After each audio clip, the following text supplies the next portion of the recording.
Thank you so much from our Makerere Anthems team. Once again, I would like to welcome all of you and to our distinguished keynote speaker, Ms. Ellen Kajina, the chairperson of Makerere University Council, members of Makerere University Council and Senate, members of Makerere University Management, the Dean, the Institute of Women and Gender Studies, all members of staff present, Makerere University alumni, our dear students, and distinguished guests, ladies and gentlemen, I welcome you to the Sarah Ntiro lecture. Please allow me to invite our opening remarks speaker, Dr. Ruth Sibirano.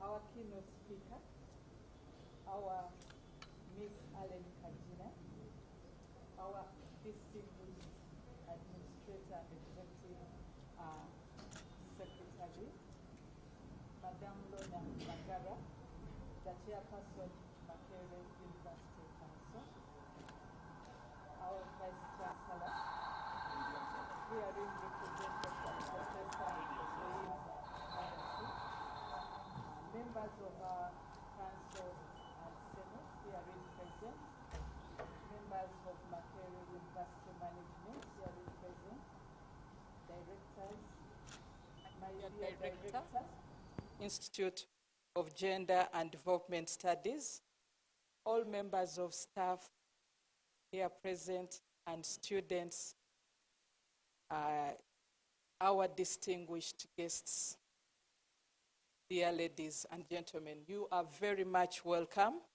to this occasion where we are commemorating and also celebrating the legacy of Sarah Ntiro. I am Ruth Nsibirano, an associate professor and the head of Department Gender Studies. I'm very excited that you have taken off time to be with us on this very important occasion. 8th March is an International Women's Day, where we look back and take pride in the efforts and commitment that women have made to push back the waves of gender inequality. It gives me very great pleasure to welcome you all on this afternoon to join hands with us as we try to address the gender inequalities in our midst that deny many women the opportunities to participate, the opportunity to engage, and the opportunity to contribute to the development of our country. Ladies and gentlemen, it is our gratitude that today, as we celebrate the 3rd memorial lecture of Sarah Ntiro, we are standing here, seated here, gathered to come and see strategies that we can put in place to accelerate the recognition of efforts of great women and men that are in place to roll back gender inequality, including that we see in our institutions. It's time for our institutions to walk the talk so that even our communities and our country at large can join the global efforts to work towards promotion of gender equality. During this time, we appreciate the fact that gender disparities are a negative aspect that deny women their rightful position politically, socially, and economically. We also share success stories on the International Women's Day and gains in the journey of promoting gender equality. We use this day as a platform to celebrate achievements, women's commitments, women's success stories, and we also stand together in the global sisterhood as we advance the gender equality. And we can also talk about social inclusion. It also gives me much pleasure to know that as the Institute of Gender and Development Studies in general, but most especially the Department of Women and Gender Studies, we are not alone in this study, in this struggle. Working towards promoting gender equality in our institutions, in all the different activities of the university, including teaching, research, and learning, we are happy that you have joined us and also share in the goal that we need gender equality for us.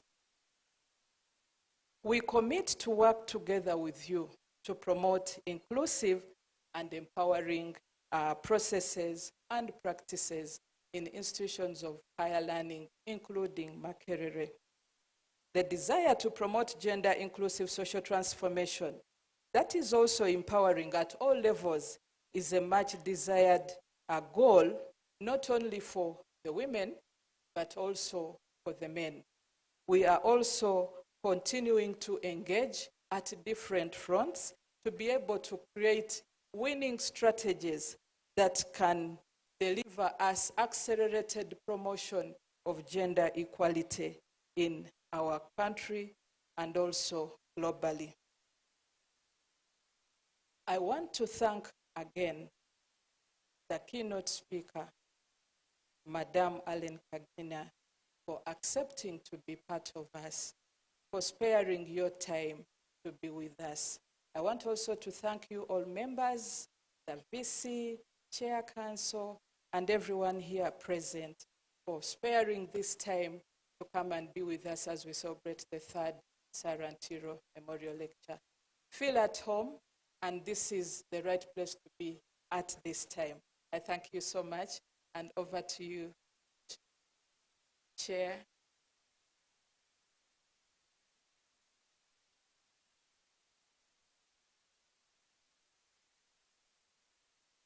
Thank you so much for those wonderful remarks. And now I would like to invite Professor Buyinza Mukadasi in the place of Barnabas Nawang, our Vice Chancellor, to give our welcoming remarks.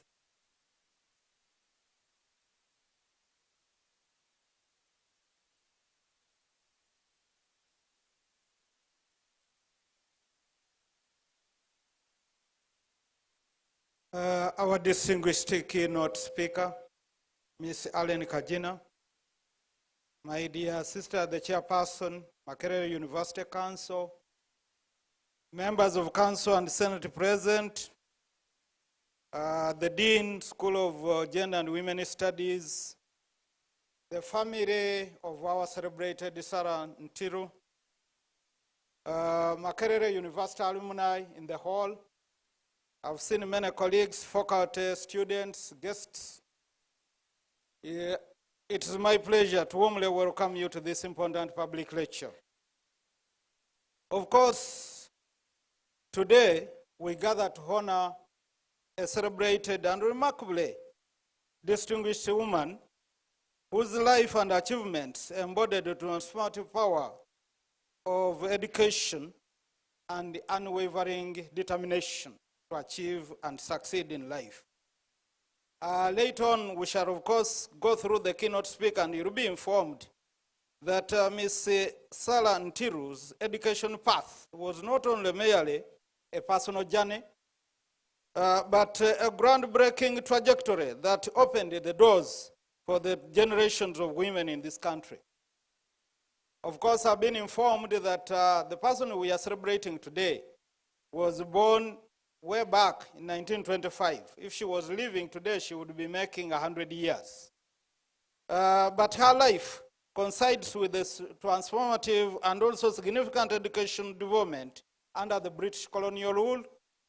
And not only that, but I know that having come from Drahaga Girls' School to King's College, Budo, and ultimately joining Makerere University, of course, only signifies the resiliency that Sarah Ntiro exhibited at the time to overcome all of the gender barriers to make it to that stage. Her academic experience was marked by both remarkable achievements and profound challenges. At Makerere, we are told that she became the only female student in a class of 22 mathematics students, a position that tested her resilience.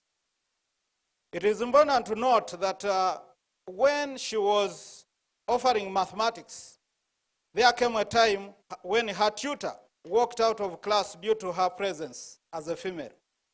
Sarah demonstrated remarkable grace, choosing to leave the class so that the others may stand to benefit. She maintained that collegiality at that stage.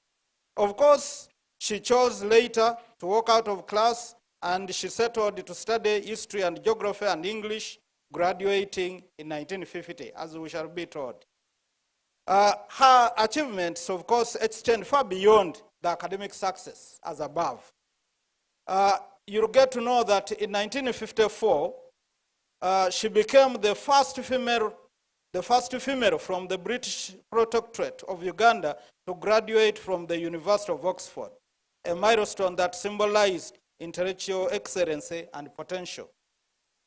Her professional life was characterized by quite a number of principled advocacy and the evidence of transformative leadership.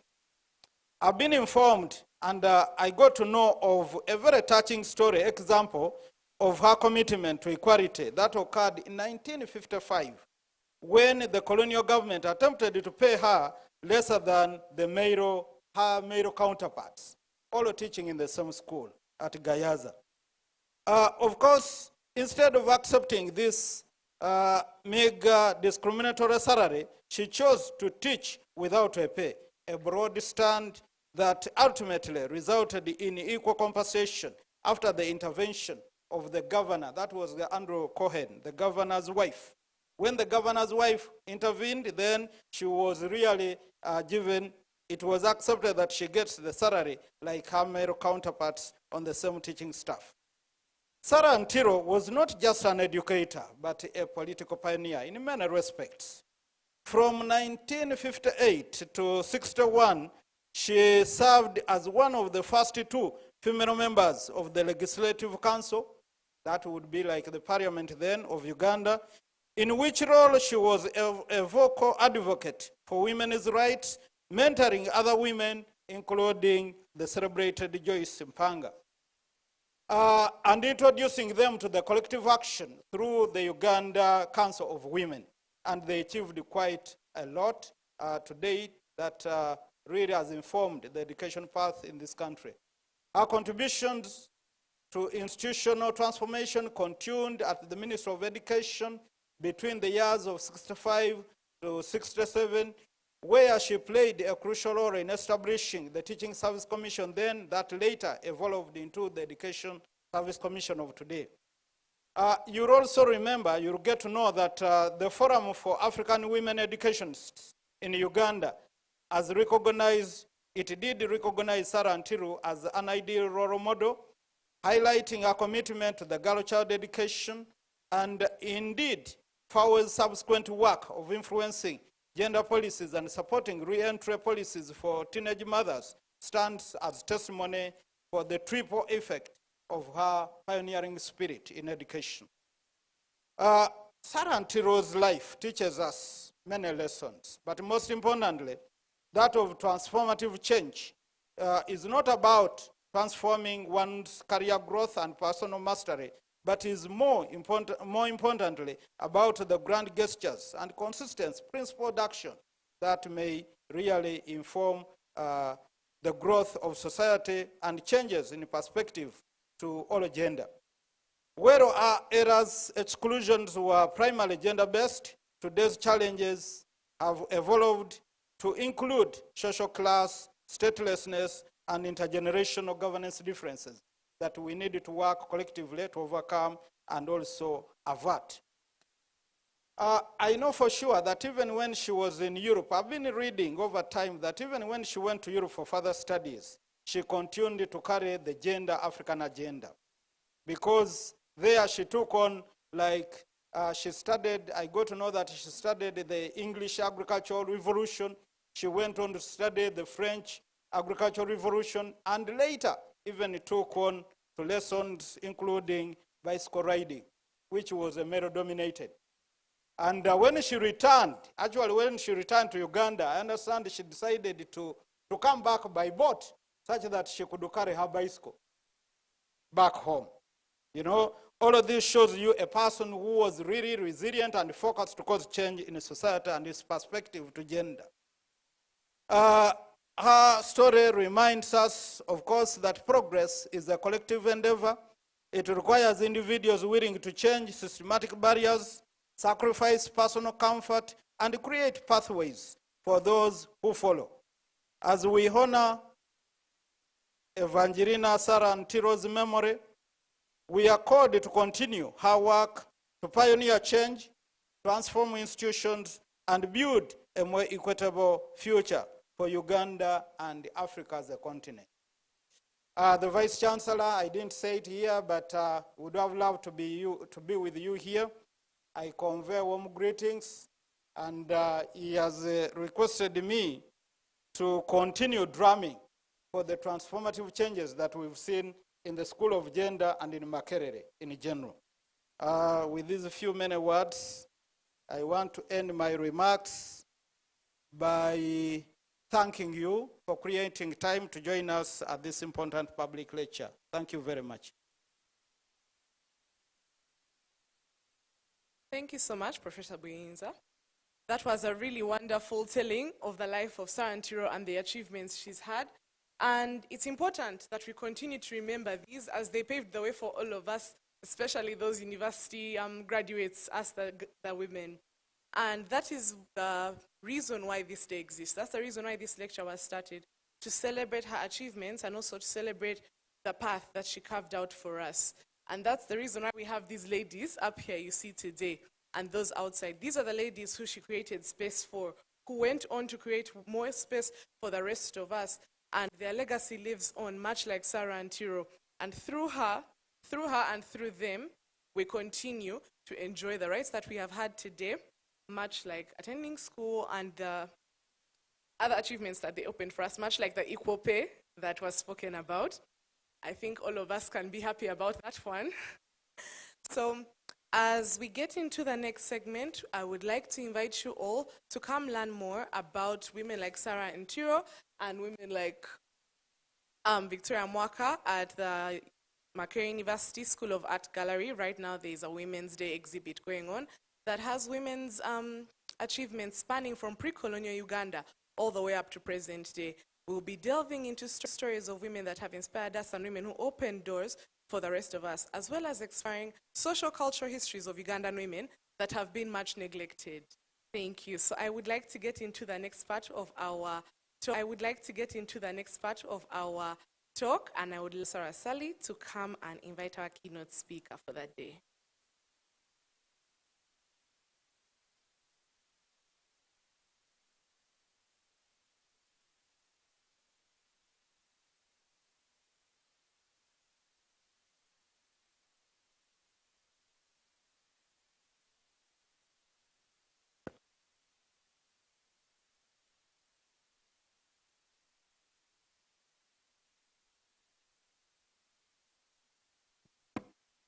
As we wait on her to join us, I think we can talk more about the exhibit that's going on.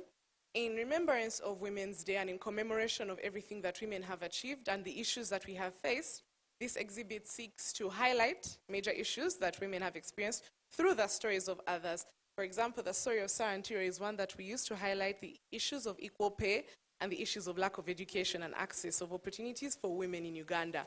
We use this exhibit to understand how far we have come versus how far we have to go.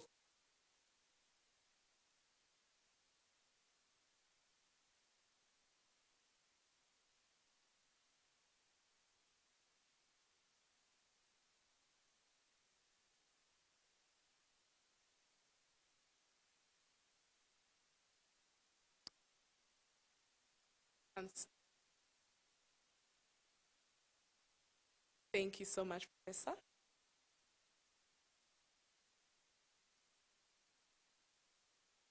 Wow. Good afternoon, everyone. You're all very welcome to Makerere University, especially on such a day when we celebrate a distinguished women leader who has been a trailblazer over the decades and continues to inspire even as she is no longer with us physically. The theme of this year's Women's Day is Empower, Inspire, and Elevate. And there's also the action for gender equality, accelerating action for gender equality. So we are here to be inspired once more in this year by one Sarah Ntiro, in whose name we are holding this lecture, but also by the very many women and men that we are going to see up here. But in spite of all the many people, would like to celebrate one special person who has been invited as our chief guest or as our keynote speaker. The theme for our Sarah Ntiro lecture this year is Pioneering Change and Transforming Institutions. And given our keynote speaker's background, we couldn't find a better person to deliver this. So our keynote speaker for today is Mrs. Allen Kajina, And Mrs. Allen Kagina stands out as one of Uganda's most respected public administrators whose career spans education, taxation, and infrastructure development. Her leadership has fundamentally transformed key government institutions in Uganda. I think when some of us were beginning to hear about her, it was URA. She began her professional journey as a teaching assistant at Makerere University, where she also earned her undergraduate degree. She later enhanced her credentials with advanced studies at the University of Liverpool and Uganda Christian University, building a strong academic foundation for her future leadership. In 1992, Mrs. Kagina joined the Uganda Revenue Authority, where her exceptional administrative skills quickly became apparent. After rising through the various positions, she was appointed Commissioner General in 2004, a role she held for over a decade. During her tenure at URA, she implemented comprehensive reforms that transformed the institution into a model of efficiency and transparency. She significantly increased Uganda's tax revenue through improved collection systems. She reduced corruption through systematic procedural reforms.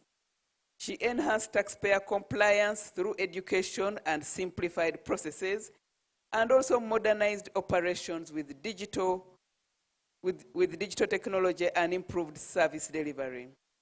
In 2015, she was appointed Executive Director of the Uganda National Roads Authority, UNRA, recognizing her talent for institutional transformation. And at UNRA, she restructured the organization to eliminate inefficiencies and corruption. She accelerated and established transparent monitoring and evaluation system, institution, and an improved national road network. I'm happy to note national road network. I'm happy to note that the one to my village goes up to my door. And my village is not anywhere near Kampala. So Mrs. Kagina's professional accomplishments are anchored in strong personal values. A devout, born-again Christian, she consistently attributes her leadership philosophy to her faith. She is married to Mr. Paul Kagina, and together they have raised 3 children. In public forums and mentorship opportunities, she emphasizes 3 core principles. 1, unwavering integrity in public service. 2, servant leadership focused on national development. And 3, personal commitment to excellency and accountability. Her legacy in Uganda's public administration continues to inspire a new generation of civic leaders committed to transparent governance and national development. Please welcome with me Mrs. Allen Kagina as she comes to give her keynote speech. Thank you.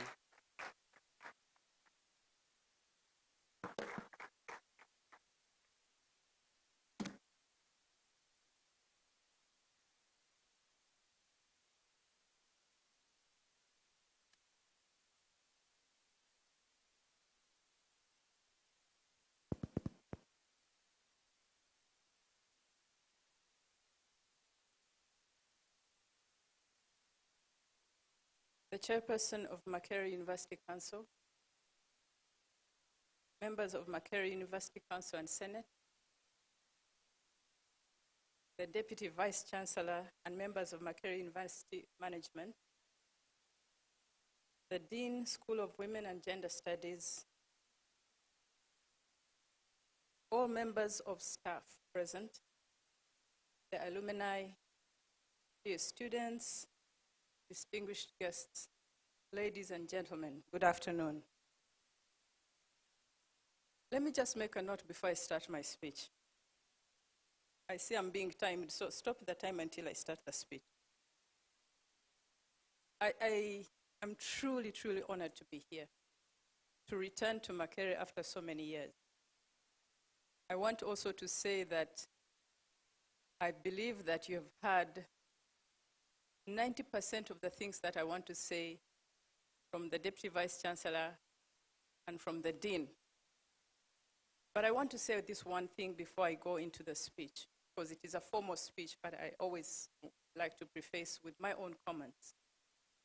That today or tomorrow we'll be celebrating Women's Day.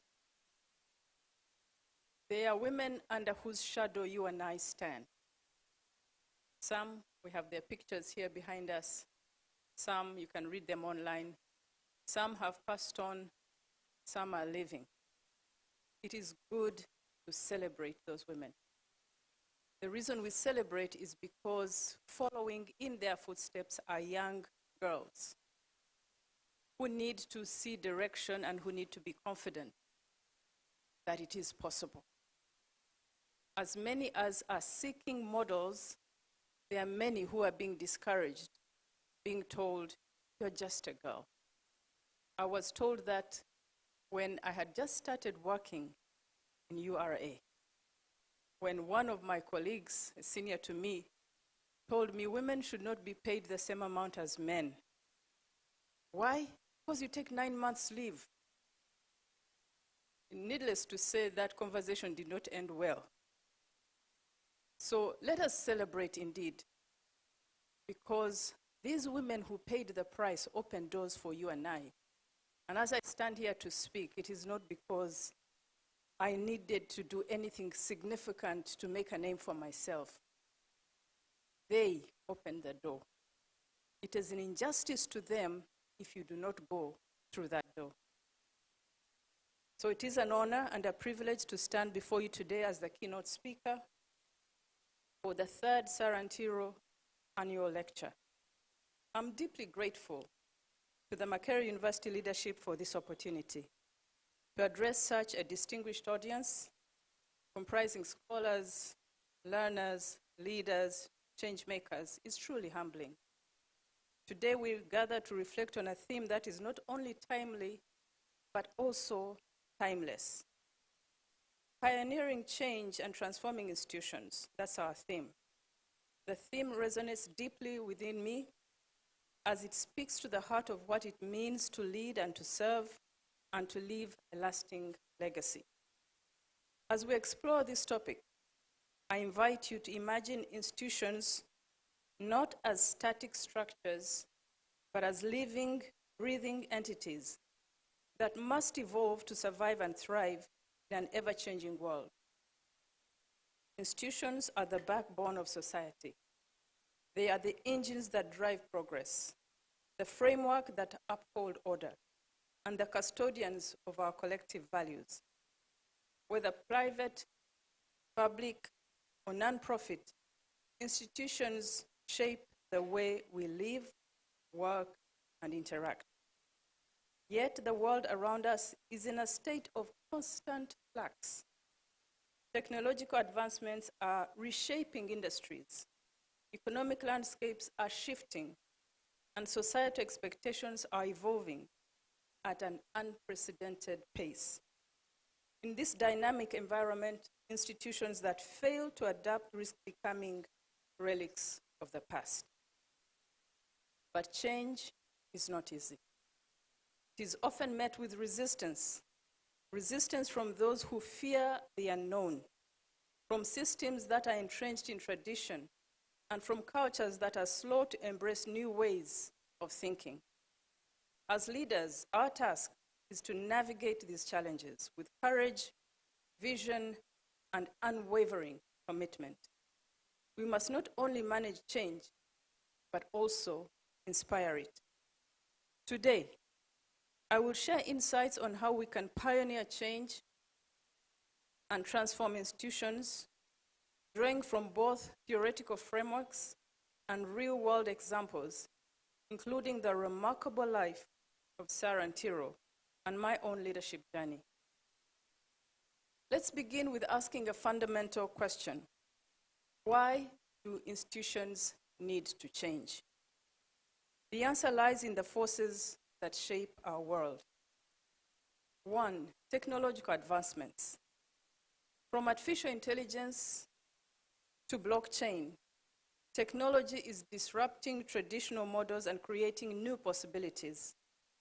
Consider the laying of the first transatlantic cable in 1866, a technological marvel that revolutionized financial communication between the United States of America and Europe, transforming banking forever. Two, economic shifts. Globalization and market fluctuations demand adaptability. The 2008 financial crisis, the COVID-19 pandemic, and the current trade wars are stark reminders of how quickly economic landscapes can change. 3, regulatory changes. Institutions must comply with evolving laws, such as the General Data Protection Regulation of Europe, which empowers individuals to control their personal data. 4, environmental pressures. Climate change is no longer a distant threat. I think you can tell from the heat in this month. It is a present reality. Institutions must adopt sustainable practice to ensure a livable future. In the face of these challenges,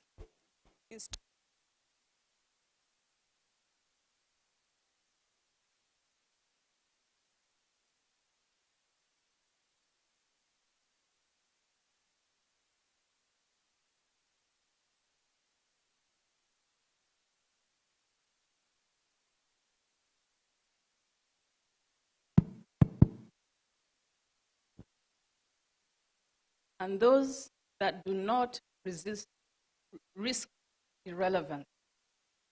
So what does a successful institutional change look like? Effective transformation relies on several key elements. It relies on visionary leadership. Leaders must be clear, compelling goals, and articulate a persuasive vision for the future. They must inspire others to embrace this vision and work toward it with passion and commitment. It also relies on adaptive organizational culture. A culture of learning and innovation fosters resilience and embraces experimentation.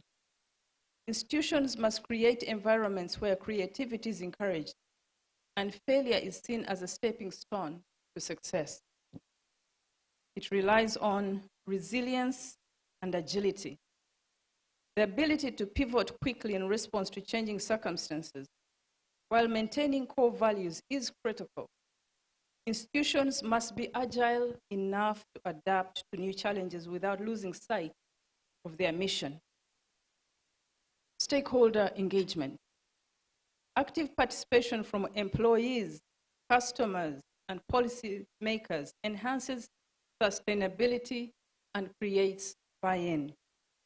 When stakeholders are involved in the change process, they are more likely to support and sustain transformation.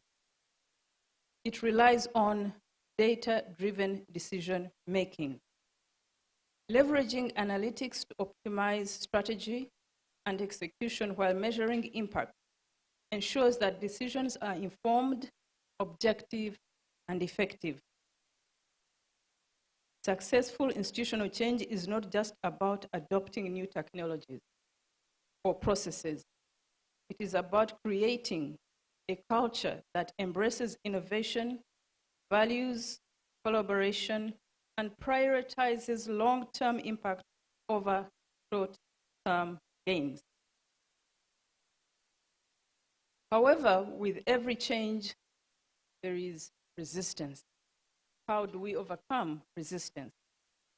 First of all, resistance is a natural part of the process, but it can be overcome with the right strategies. Let us first understand the types and sources of resistance. For example, individual resistance. In an institution, employees may fear job insecurity, increased workload, or harbor skepticism about leadership intentions.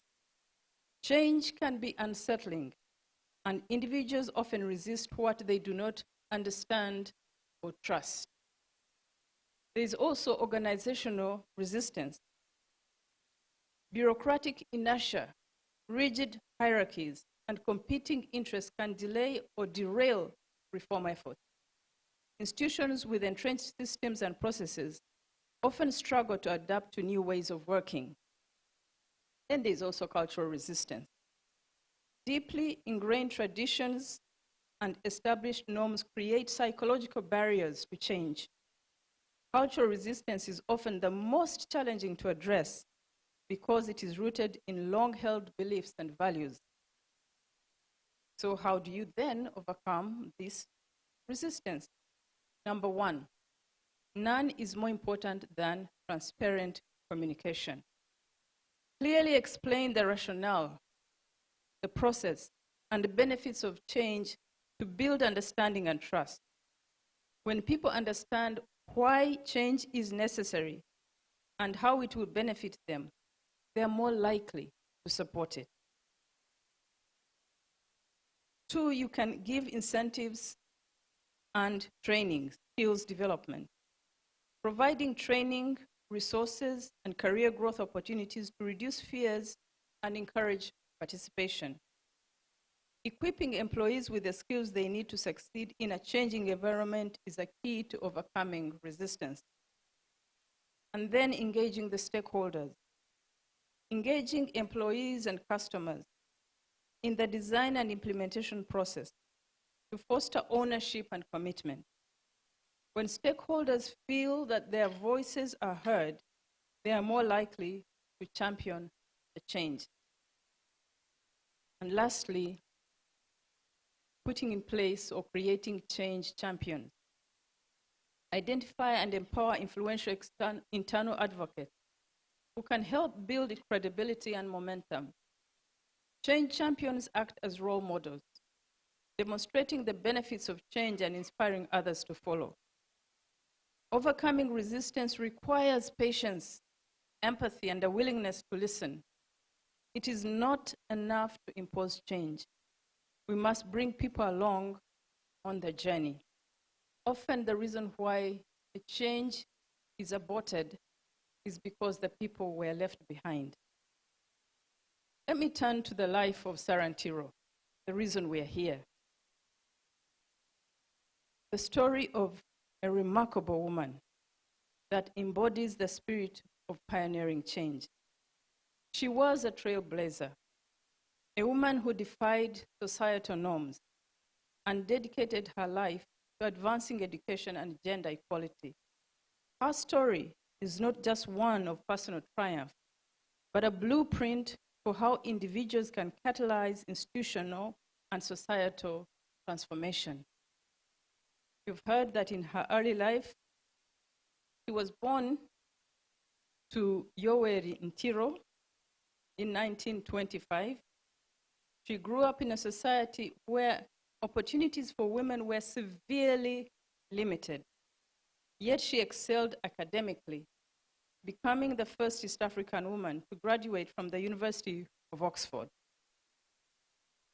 Ntiro returned to Uganda and began her career as a teacher. She faced systemic gender discrimination, including being paid less than her male counterparts, as you have just heard. In protest, she worked without pay. That action sparked national debate about gender equality. Her advocacy for girls' education was rooted in the belief that educated women could drive societal transformation. She traveled across Uganda speaking to families, community leaders, and policymakers about the importance of investing in girls' education. She left a legacy. Sarah Ntiro's impact extended far beyond her immediate community. Her work laid the foundation for a more inclusive and equitable education system in Uganda and across East Africa. She inspired a generation of women to pursue leadership roles and challenge deeply ingrained gender norms. What do we learn? What are the lessons that we can pick from her life? Her life offers profound lessons for anyone seeking to pioneer change and transform institutions. Her journey is a testament to the power of resilience, vision, and strategic action. Here are some of the lessons. The transformative power of education. Her life underscores the transformative potential of education. She believed that education was not just a tool for personal advancement, but a catalyst for change. By prioritizing girls' education, she challenged systemic inequalities and empowered countless women to break free from societal constraints. Her work reminds us that investing in education is one of the most effective ways to drive long-term institutional and societal transformation. Another lesson: resilience in the face of adversity.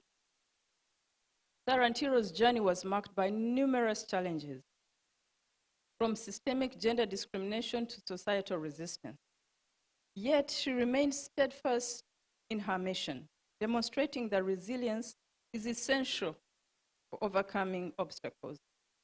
Her ability to persevere even when faced with seemingly insurmountable barriers serves as a powerful reminder that change often requires enduring hardship with unwavering determination.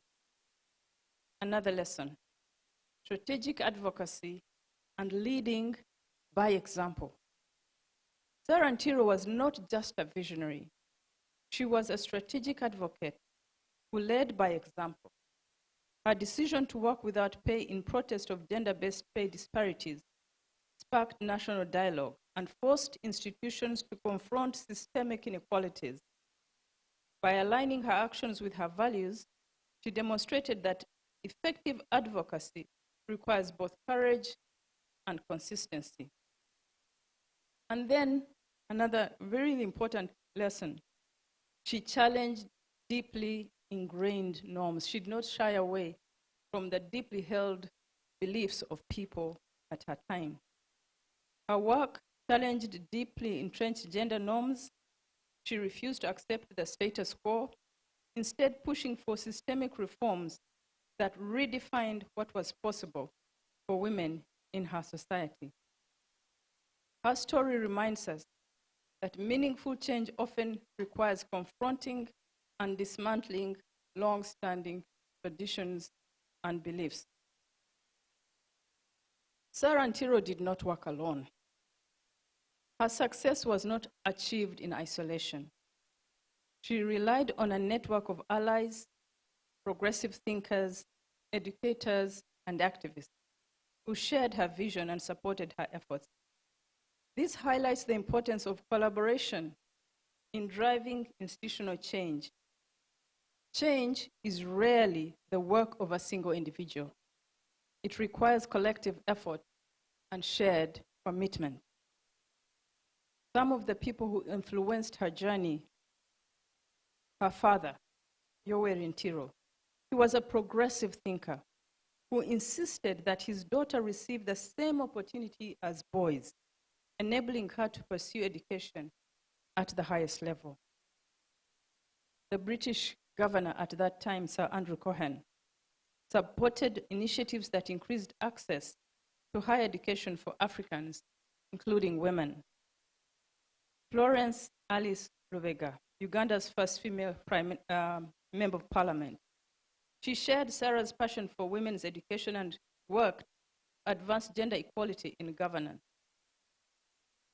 Teresa Mbiri, the founder of Uganda Council of Women.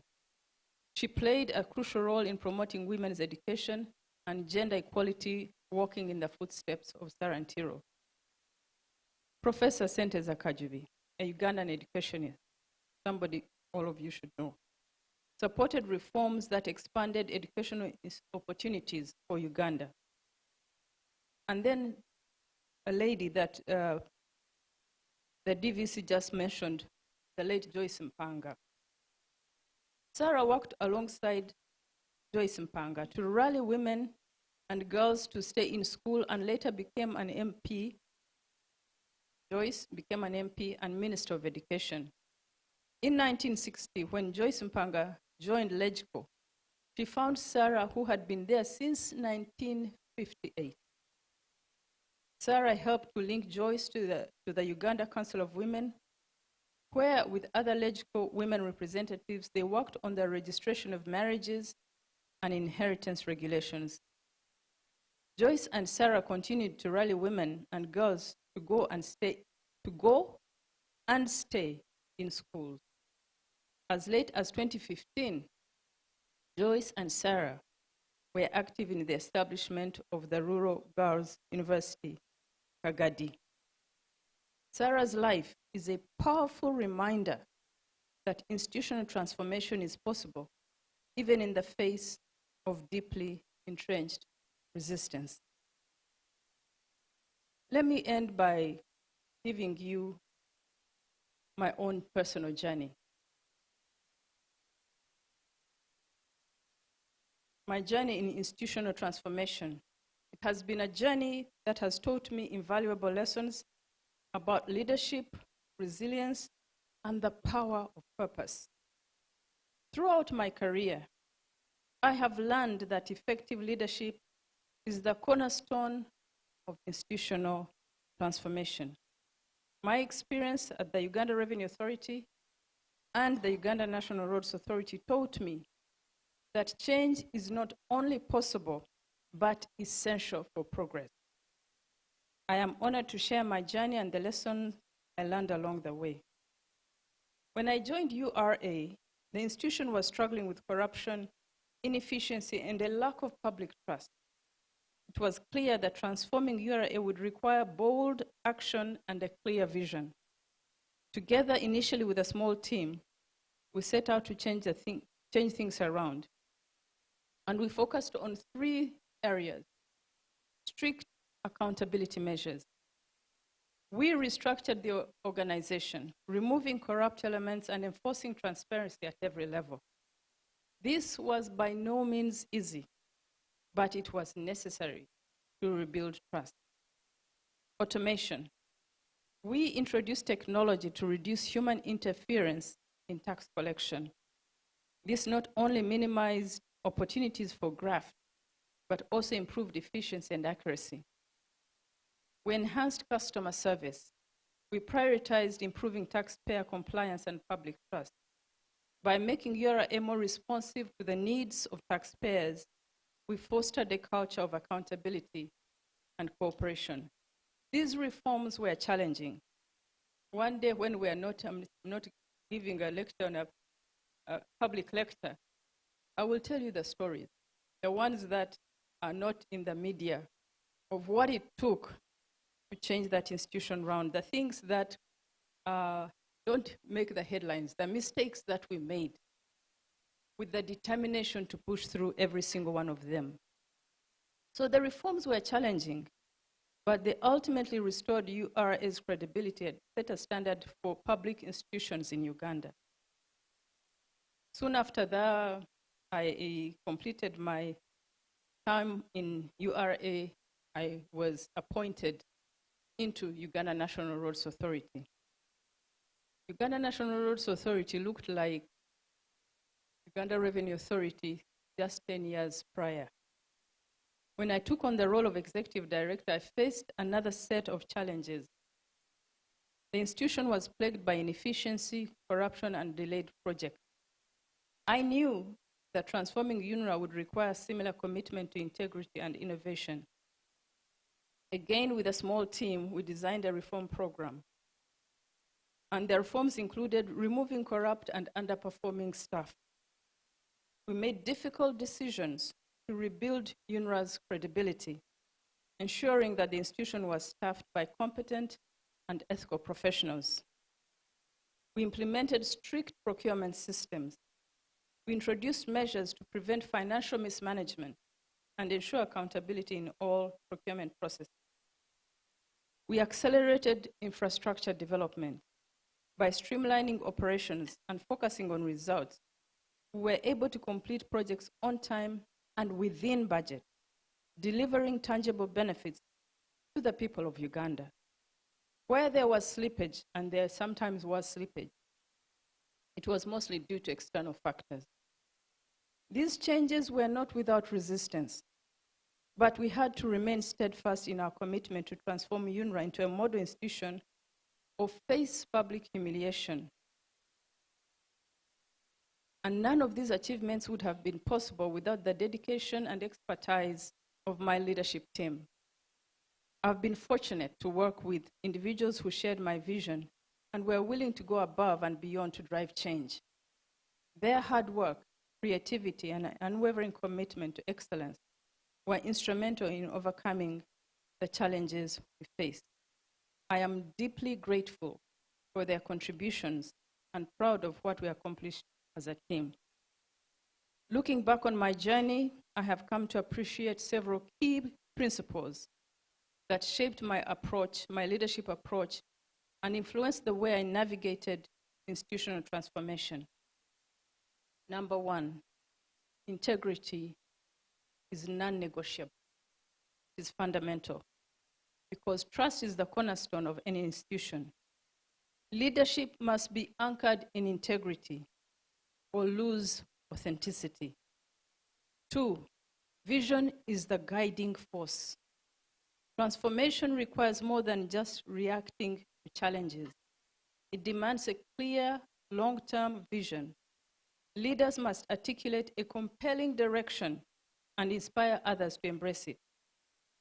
Circumstances may change, but a strong vision provides stability and purpose. Three, people-driven change. No leader can succeed alone. Institutional transformation depends on the collective efforts of individuals committed to the same purpose. So investing in people creates a culture of ownership and innovation. Four, resilience. Resilience is essential. Change is never smooth. Resistance, setbacks, and unforeseen changes are inevitable. Five, the courage to make difficult decisions. Leadership often requires making unpopular choices, whether it was restructuring teams, enforcing accountability, or challenging entrenched practices.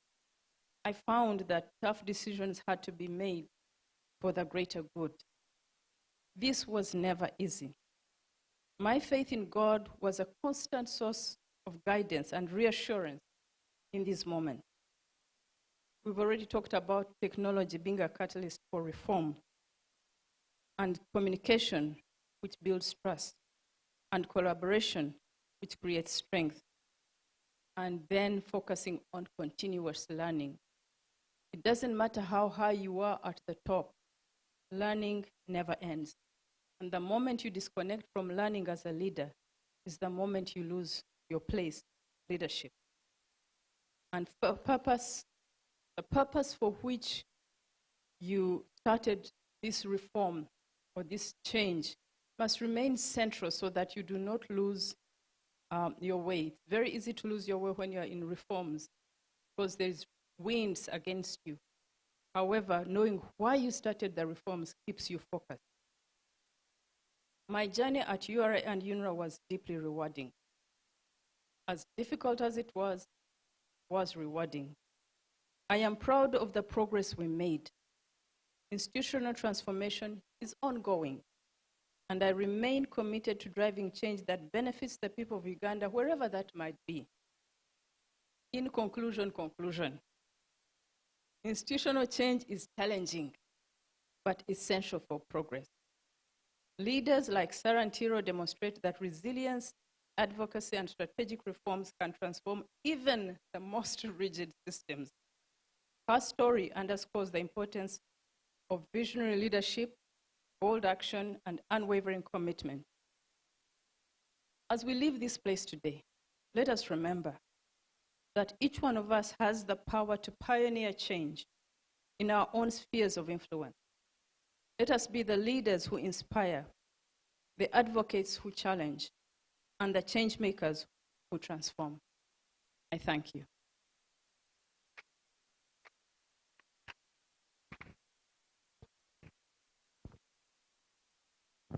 Thank you so much, Mrs. Kajina, for those remarks. Rarely do people...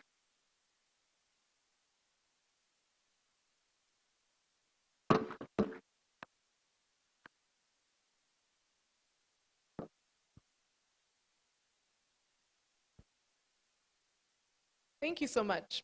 Rarely do people actually understand what it takes to make a change in institutions, much like you've talked about. That's why it's really, really important for us to have days like this where we not only understand these women and celebrate them, but we get to take a look at what it takes actually to make a change. And we were talking about Ntiro here making a change with the equal pay situation, but rarely do people really think about not taking salary for a certain amount of months as an adult simply because you want to make a point. And so that's why we have to thank these women. It always fires me up, actually, to hear these stories of women doing this, because it is in my line of work to celebrate and chronologize. But I know that some of the men here, you may be getting drowsy. Don't worry, we are moving together this Women's Day. We're moving together, and in the spirit of that, I would like to welcome our next activity for the day, which is our moderated discussion. We shall be looking into the understanding what it takes to make a change in our modern society. I would like to welcome our speakers to the podium, Professor Sarah Sally, Mrs. Allen Kajina once again, and Mrs. Beatrice Mugambe. Please join me on stage.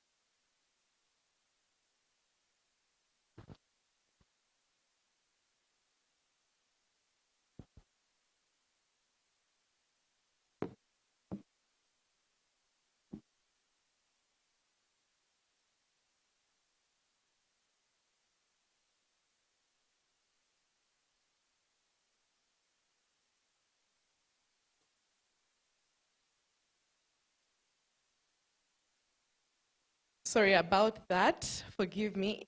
I would like to re-invite Mrs. Elizabeth Musha to come on stage. I'm sorry, my agenda here had a typo.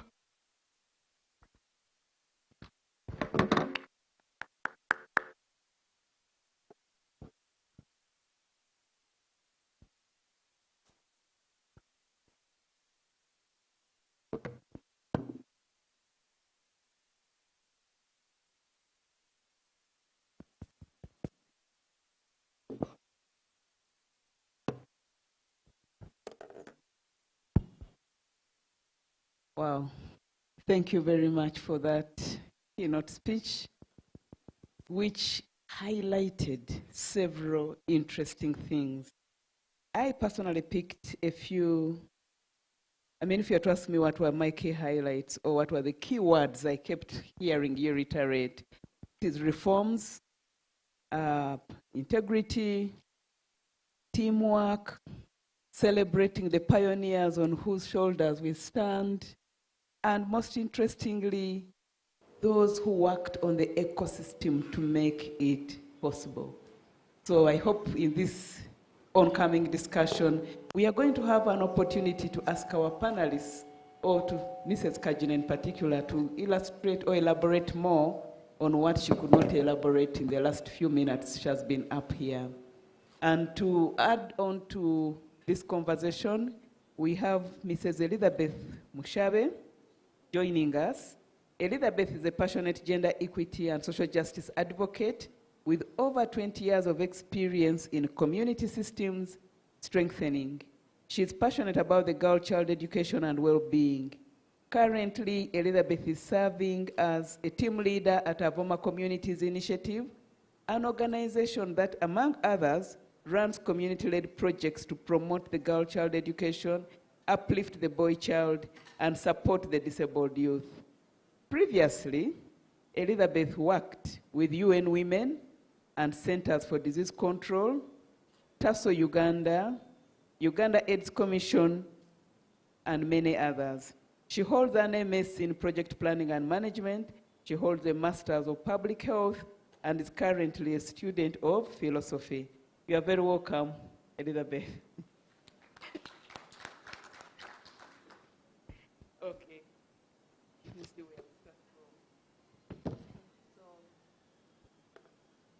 Thank you very much for sharing your personal journey. We are going to have Elizabeth also add something. Please give us some highlights on your personal journey in leadership and how you navigated it.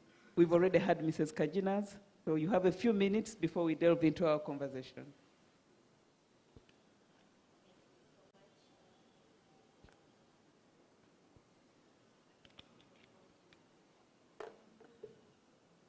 Yes, thank you so much for this opportunity. And as I listened to Mrs. Kajina, I was also getting inspired and wondering if Sarah had not done what she did.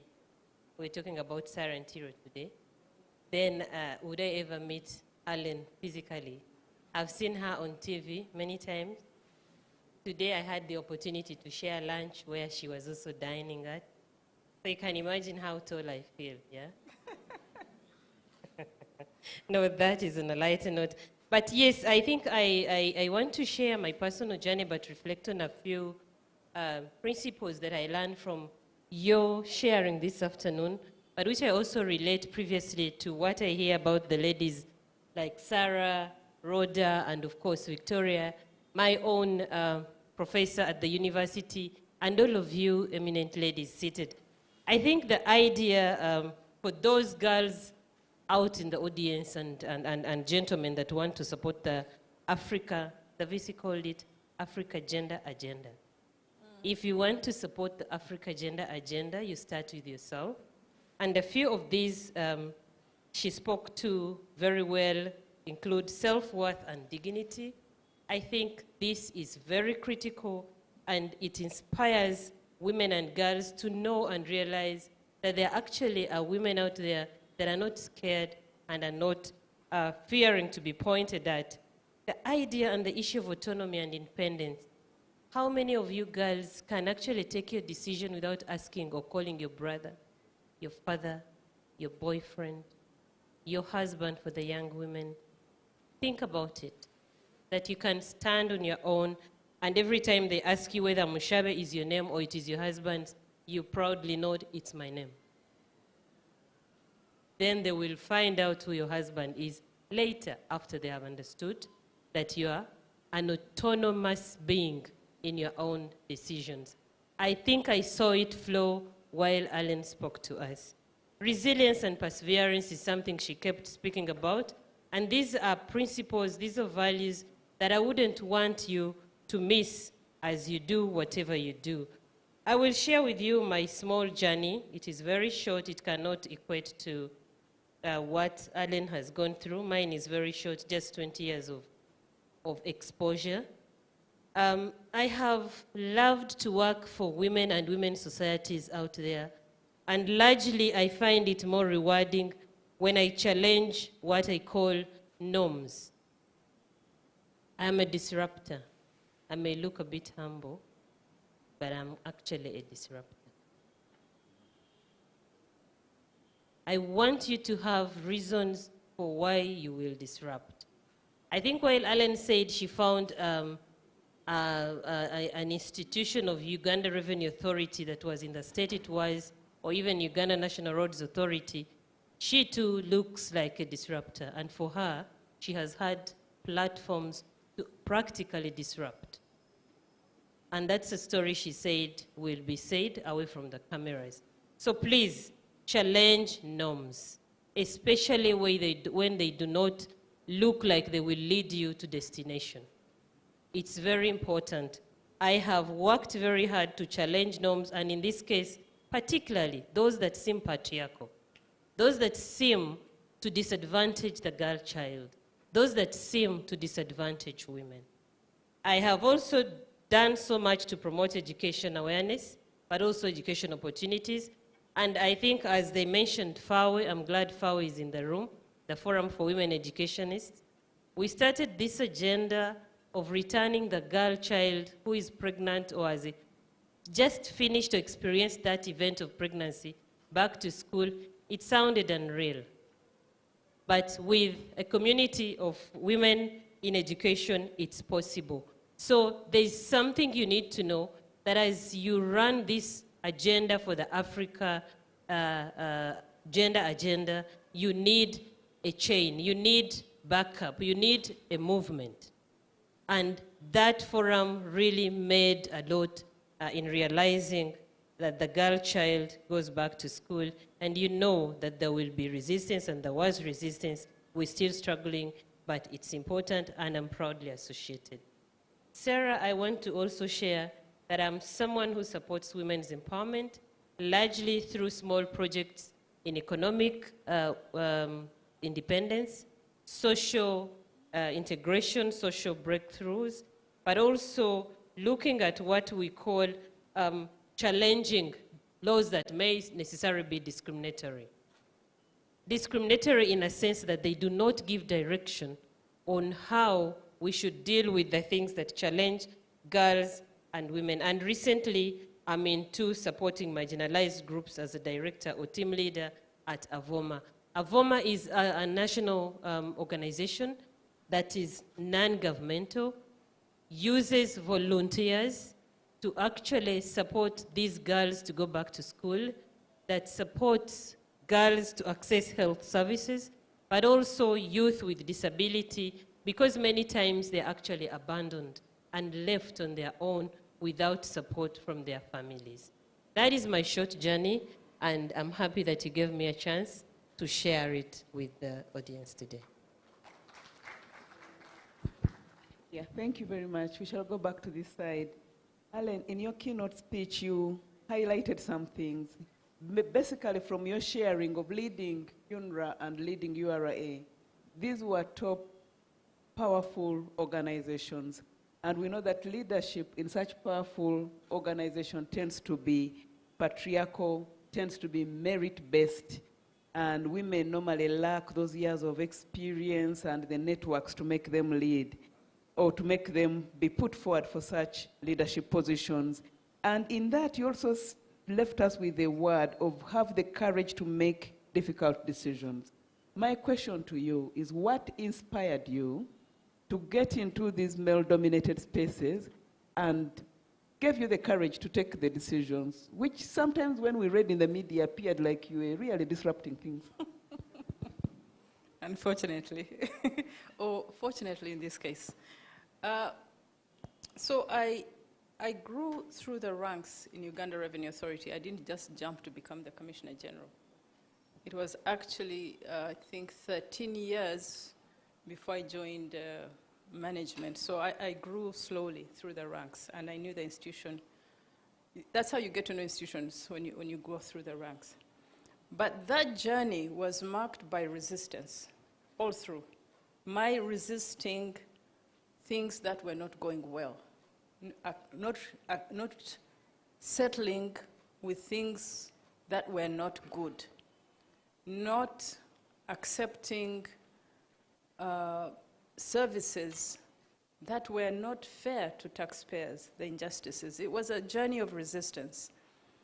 And I did not set out to become a resistor or a disruptor. I just found that the systems were not working the way they should be working. The laws were in place. The taxpayers did not refuse to pay taxes, but we made it difficult for them to do that. And the systems we built around that and the power centers that we built around us made it just so difficult and made room for corruption. So I thought, I cannot be associated with that. And an opportunity presented itself for me to say, no. It sounds easy sitting here saying that. Back then, it was difficult because I was isolated. You would be isolated, any of you. I was isolated for saying no, including the leadership, from the leadership. But when you push through, it sets you up for the next level of challenge, but the next level of authority as well. So I became Commissioner General in 2004, having joined URA in 1992, a long time ago. It was a tough journey. And when I became Commissioner General, I now had the right authority to make the decisions I had always wanted to be made. And having that authority, a lot of us get to that place and we don't make the right decisions. We get the power, we get the authority because we're in that position, and then we don't use it, and then we say things are not going well. But what are you doing in that chair? So when I got the position, I could then make the change, and I had a lot of support from the taxpayers, from the public who were fed up with the way URA was being run. I had support from policymakers. I had support from government.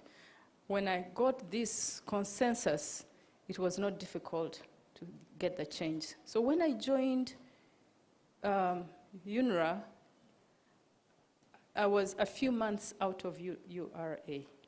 Had I failed in URA, I would not be in UNRWA. So be careful what you do with what you're given. It could be your next step, your next assignment, or your next promotion. And I've spent close to 10 years in UNRWA, having retired in December. I thought I knew everything about institutional reforms when I joined UNRWA. It was really like going back to level 1, meeting the same resistance, meeting the same misconceptions about being a woman and a non-engineer and managing basically engineers. A lot of things that hit me almost in the very first week. But I knew that making the tough decisions was the way to break down the resistance. And the tough decisions presented themselves literally daily. You know, firing people sounds very brave. It is very scaring. It is very scaring. And it's very sad as well. Especially if you're me, you become very emotional because you have had to let go somebody who was not doing their job but has a family. And you must rise high and say, should I make the soft decision and allow them to stay and continue to deteriorate the organization? Or should I become the bad one and say, I'm sorry, but you have to leave? Those tough decisions had to be made. And because they were made, we are where we are. And I want to say that there were several, but I didn't make them alone. And again, in UNRWA, I had support. You know, if you don't have support, it's really difficult to make any change. I had support. I came into UNRWA on the heels of Katosi scandal. Some of you know what Katosi scandal is. The younger ones may not. But it was a major procurement scandal. Major, it hit the headlines. And because it was in the headlines and because I had just retired, I was asked to go and reform the organization. So yes, tough decisions are made. They have to be made. They are never easy, and no one should ever boast that I did this and I did that, because you affect livelihoods of people, but for the greater good.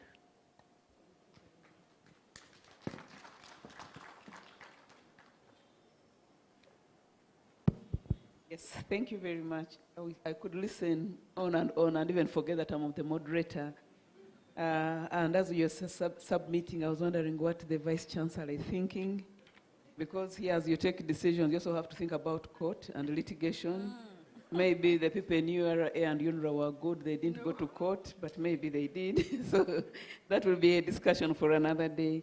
But maybe at the end we shall interrogate the VC. Remember what you've been told, there's a reason with why you are in the position you are in, and we have to use it very well. So Beth, I'm now to you. The keynote speaker talked about meaningful change requiring dismantling traditional beliefs. And you told us how you're working with Avoma and working very hard to put girls back to school, especially girls who have been pregnant. But we know that actually girls have been taken advantage of for decades. I mean, ever since we believed these conditions exist. So what are the traditional beliefs that may need dismantling to make your work easier as a leader in that space? Thank you.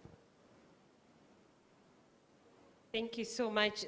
That is a very interesting question. And when you hear traditional, you think they're untouchable.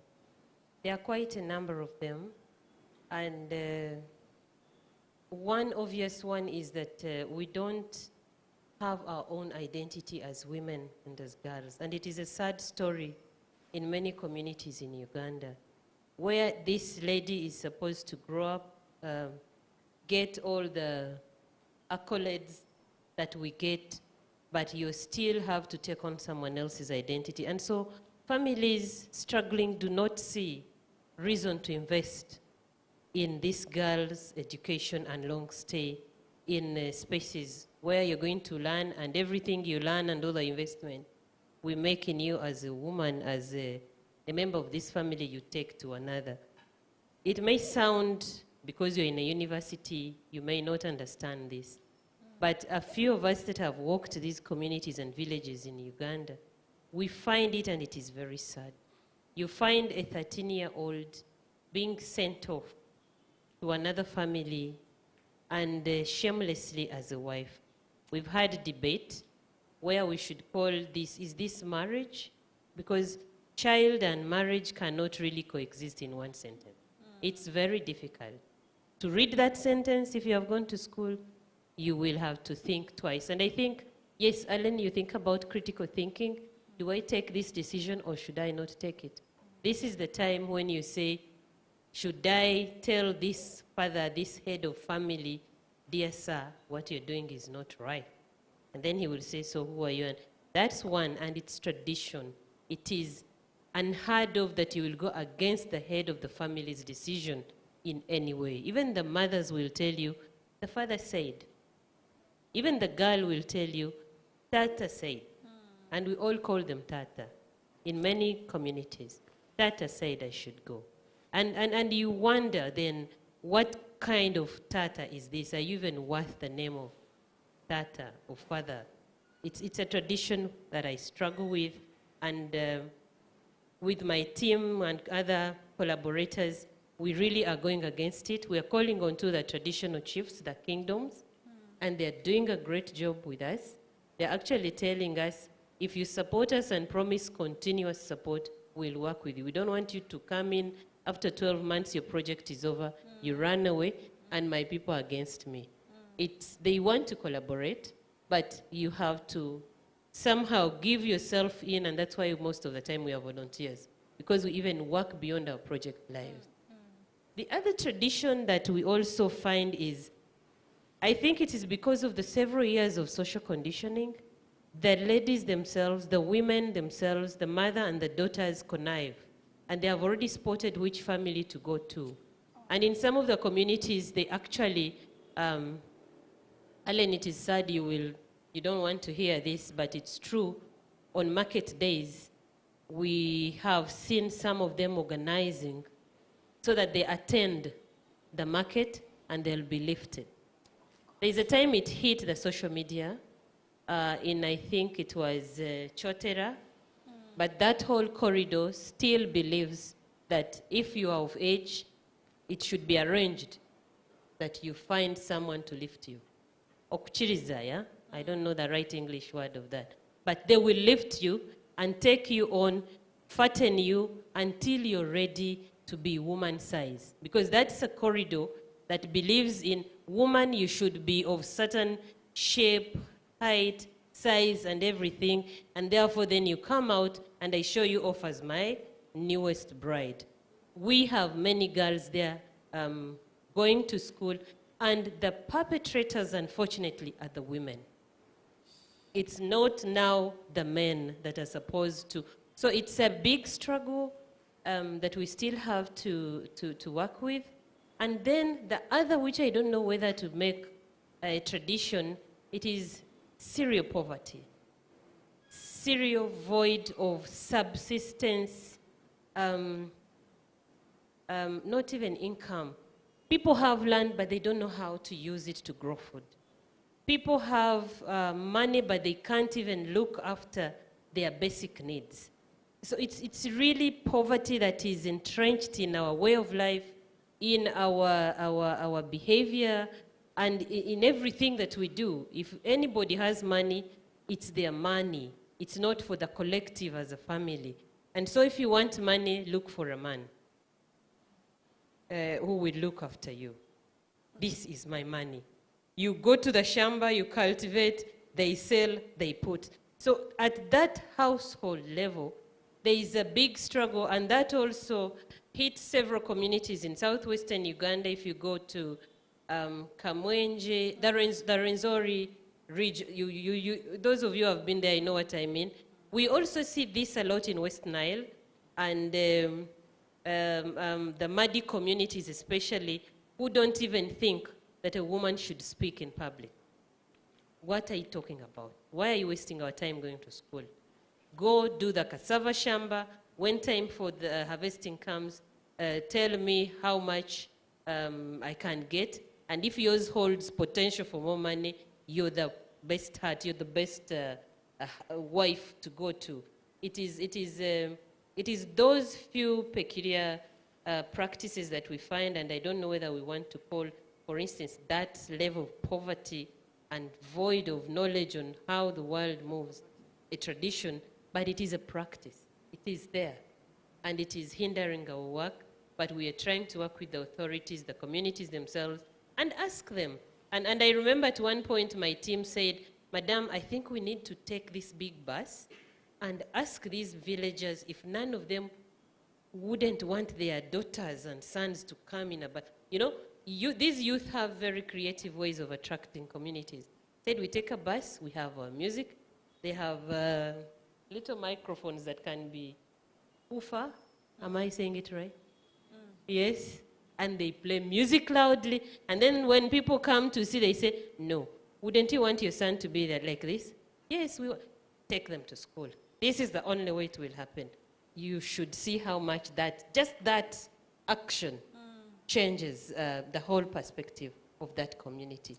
So it will take innovation, it will take time, it will take a lot of thinking and practice to overcome those ways of living, which I don't know whether they are traditions, but yes, they are happening and they are there. Yeah, thank you very much for that sharing. And next I'll go back this way. Mrs. Kajina, you listed in your keynote, you listed a number of people, on a number of giants on whose shoulders we stand today to be where we are.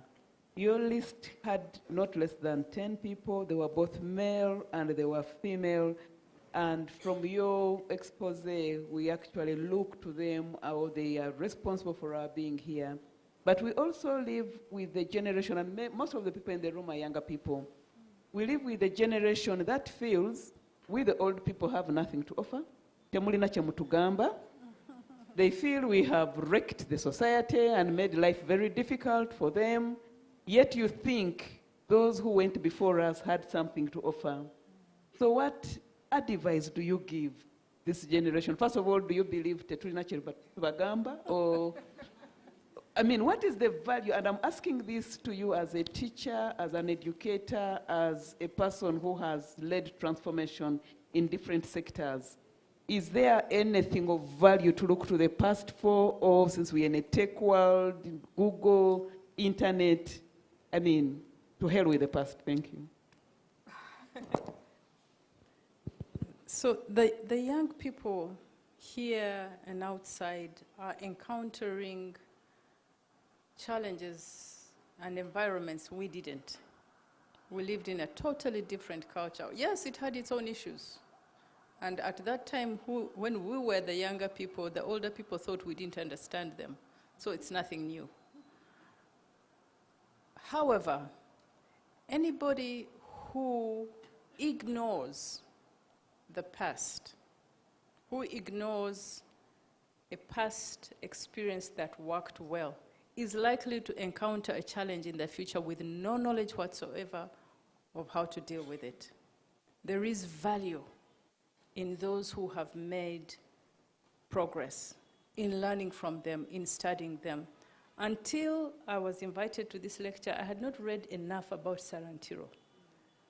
And I can tell you, when I read about her, I realized a lot of these people are actually gifts to the young people. For you to know that what you encounter there is nothing new under the sun. You will experience challenges. You will have to make the tough decisions. You will encounter people who will tell you, you're just a girl. You will encounter people who will tell you, this is our tradition. Those things don't change. How will you address it? Remember, the young person who had just come from Oxford, who was told, you should not be paid this amount because you're just a woman. How will you respond? Because you will know that she did it, and because she did it, she is well known. I was also thinking this morning, just allow me to digress, because I thought this was a really cool thought. I don't know how many of you are astronomers, or not astrologers. Astrologers is the funny ones. Astronomers, I think. Those who study the stars. The stars you see today, their light is reaching us now. long after they no longer exist. Millions of years ago, those stars are dead, but the light is reaching us today. Thousands of years, million years later. Because light is traveling a great distance from where they came. Before it died, the light has just reached us. So those are the stars you see. There are people like that in our community who, if we do not study now, we will make mistakes. Therefore, what am I saying, Sarah? I am saying there are people all around us. Some of them are your grandmothers. Please don't look for the Sarah Ntiros only and Rhoda Kaleman. Don't look for me, certainly, because I have enough mistakes behind me. But look for the people in your community who are wise, who have overcome resistance. Your grandmothers, a lot of your grandmothers gave their bread so you could eat. How did they do that? So there is room for us to learn. There's room for you to learn as young people. I also think sometimes we, the older ones, do a disservice to the younger ones by dismissing them, saying they are not listening, they don't care about what we say or do. Maybe that's not everybody. There are probably communities like that, but I don't think that's everybody. I interact with a lot of young people.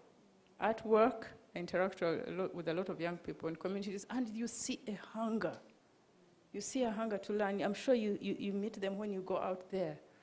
So us making ourselves available meets the need for them to know what to do with the challenges they face.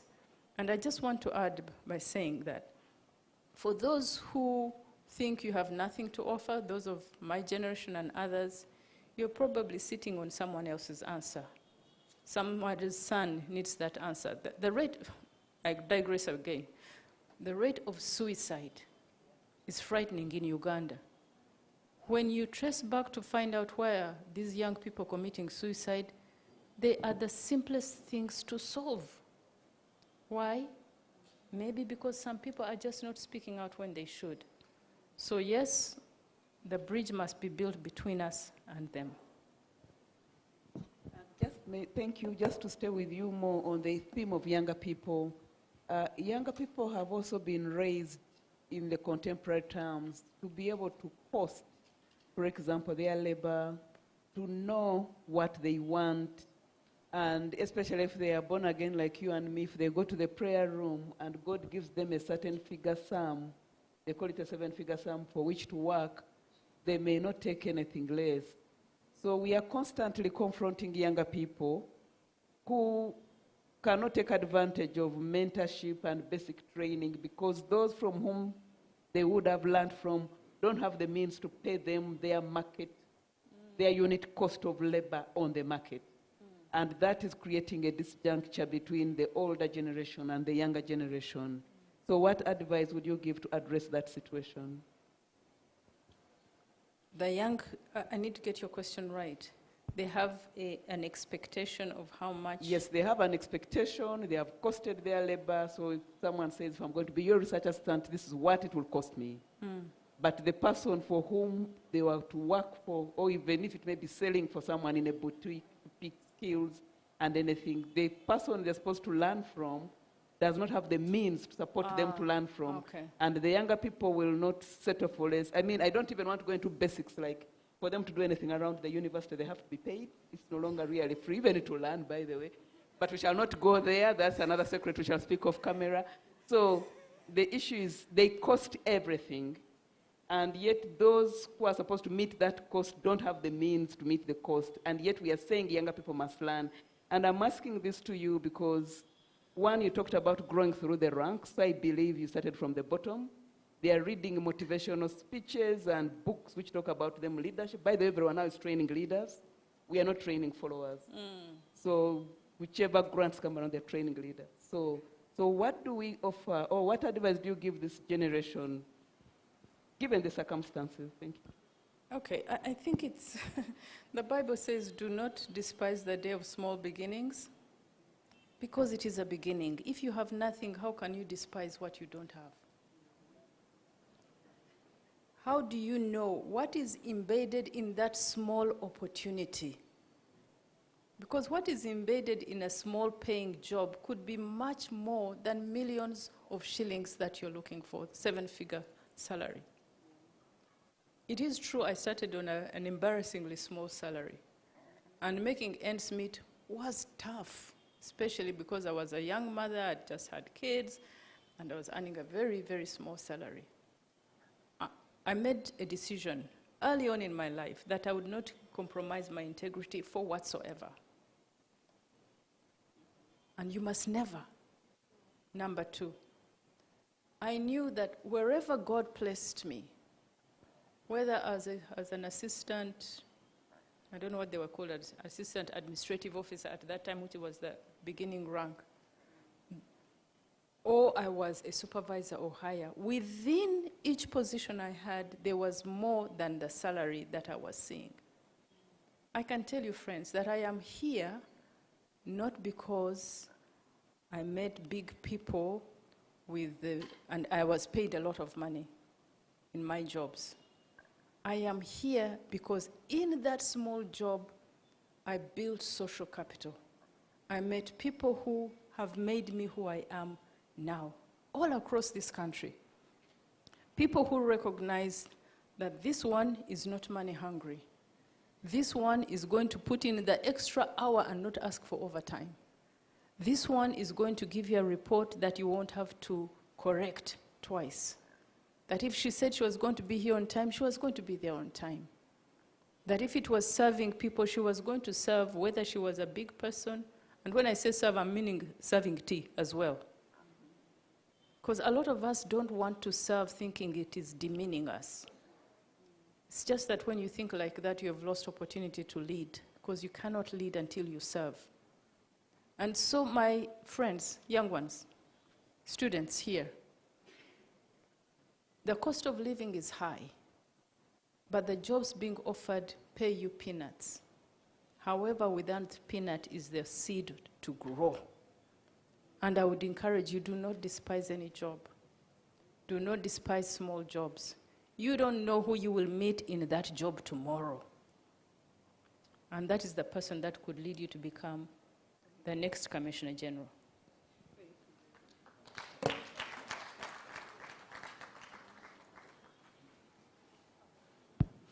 Yes, now back to this side, Beth.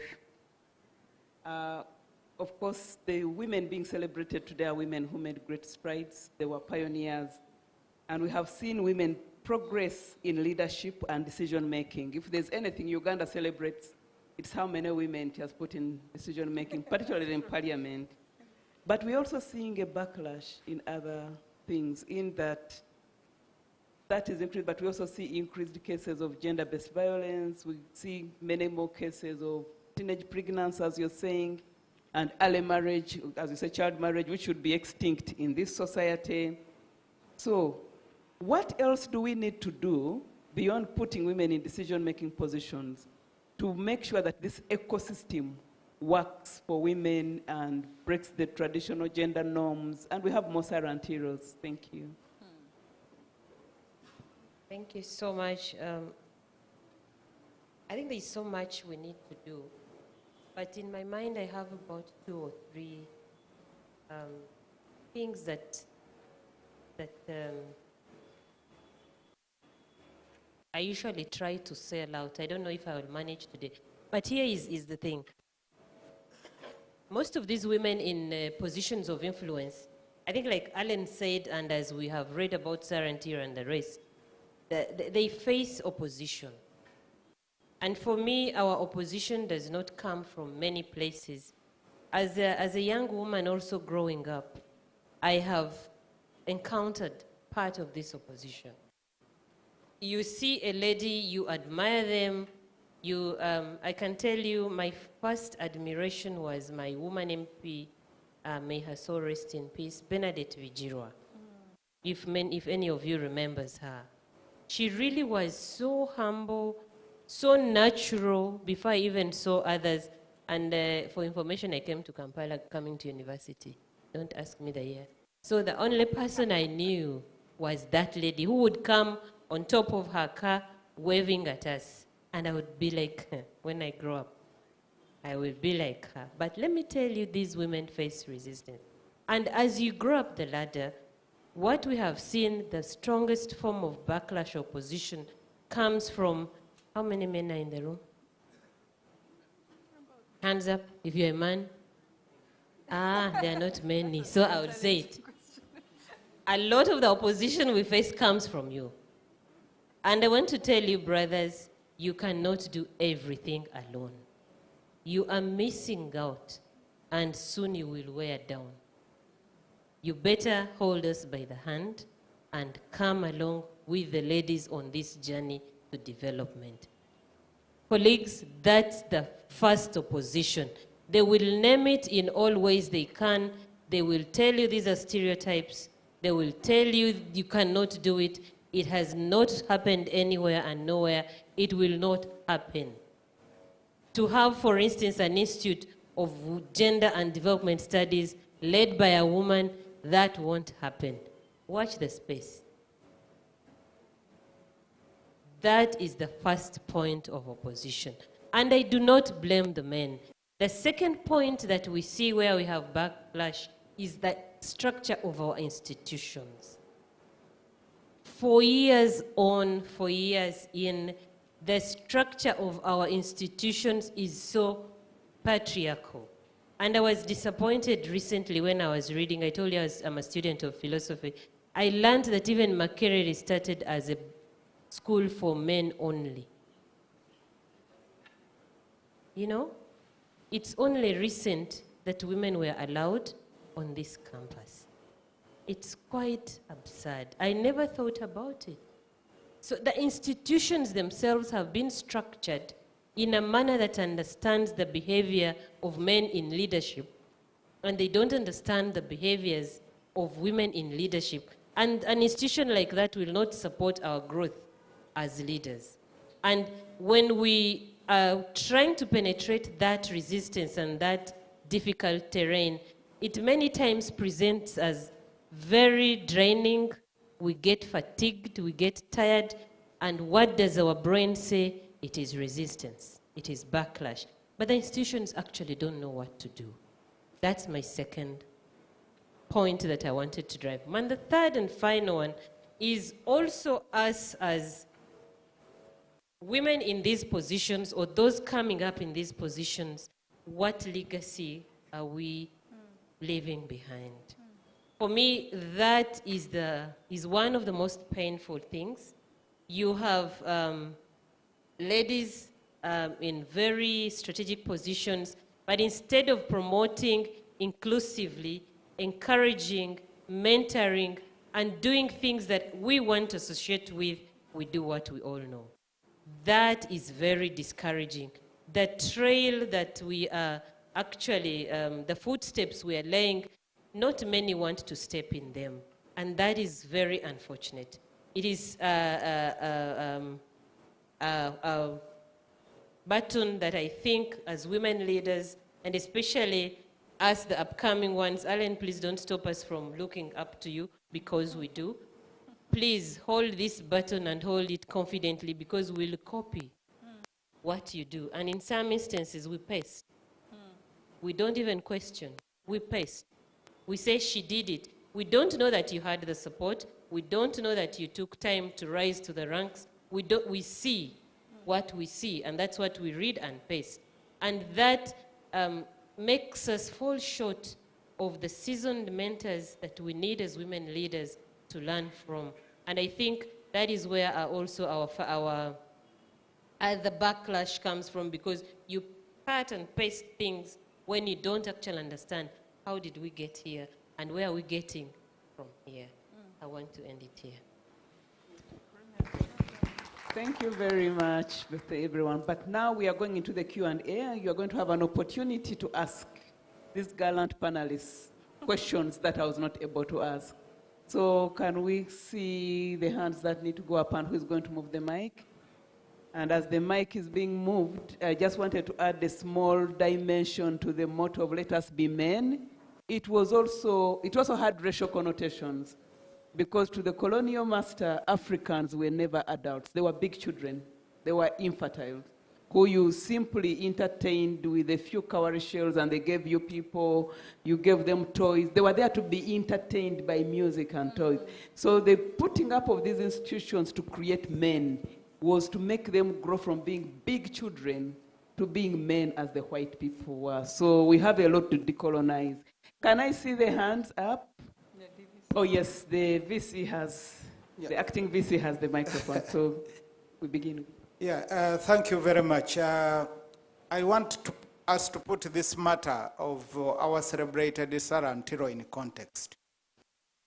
Here is a girl born to an educated family, right parents, right time, because I later got to know that both her parents, mother and dad, were teachers. And at the time when she was joining university, actually that is when we moved from, that is 45, we moved from let's be men. Makerere all of a sudden changed it to we build for the future. I could see that she had a character to pioneer change and transform the institution. But also, could it be that maybe even the times really favored her growth and her, that charismatic leadership and transformative sort of ability? Also, the other question would be, if she had not subjected, if she had not allowed to live the science, okay, what would be the future of education and girls in general? Would it be much better? Possibly. And I still believe that personally I'm one who believes that whereas she did want to disadvantage many, but she would have stuck in there. Okay? Maybe the girls by now we would be having many engineers, many doctors, many what, because then they would see that there is sort of a guiding star. Her departure from science to go and take on these other ephemeral subjects of knitting and tailoring and geography also could have disadvantaged the girl child in a way. What do you think?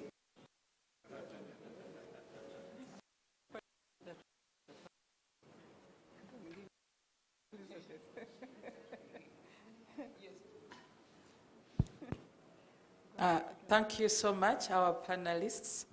This is specifically to Madam Ellen Kajina. In the teaching, as we are transforming our institutions, we usually seek for guidance through the literature that is available. But listening to you, I realize that we have a very good case study, and I'm just wondering, is it possible to document your journey of transforming these institutions, and then we can use it in our classes? Is it also possible to invite you in one of our sessions to also come and give a talk to our young learners? Thank you. Thank you. And the young learners, yes, we see Shivan. Younger people, this is actually your day. So. Good evening, everyone. My name is Shivan Komhanj, or SJ. I am a student pursuing a master's degree here in Makerere University in organizational psychology.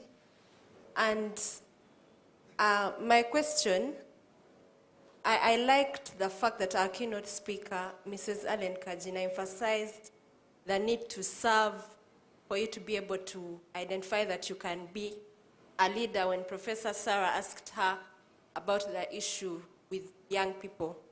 But also looking at it from a point of you are really enthusiastic and willing to do all these things as a young person.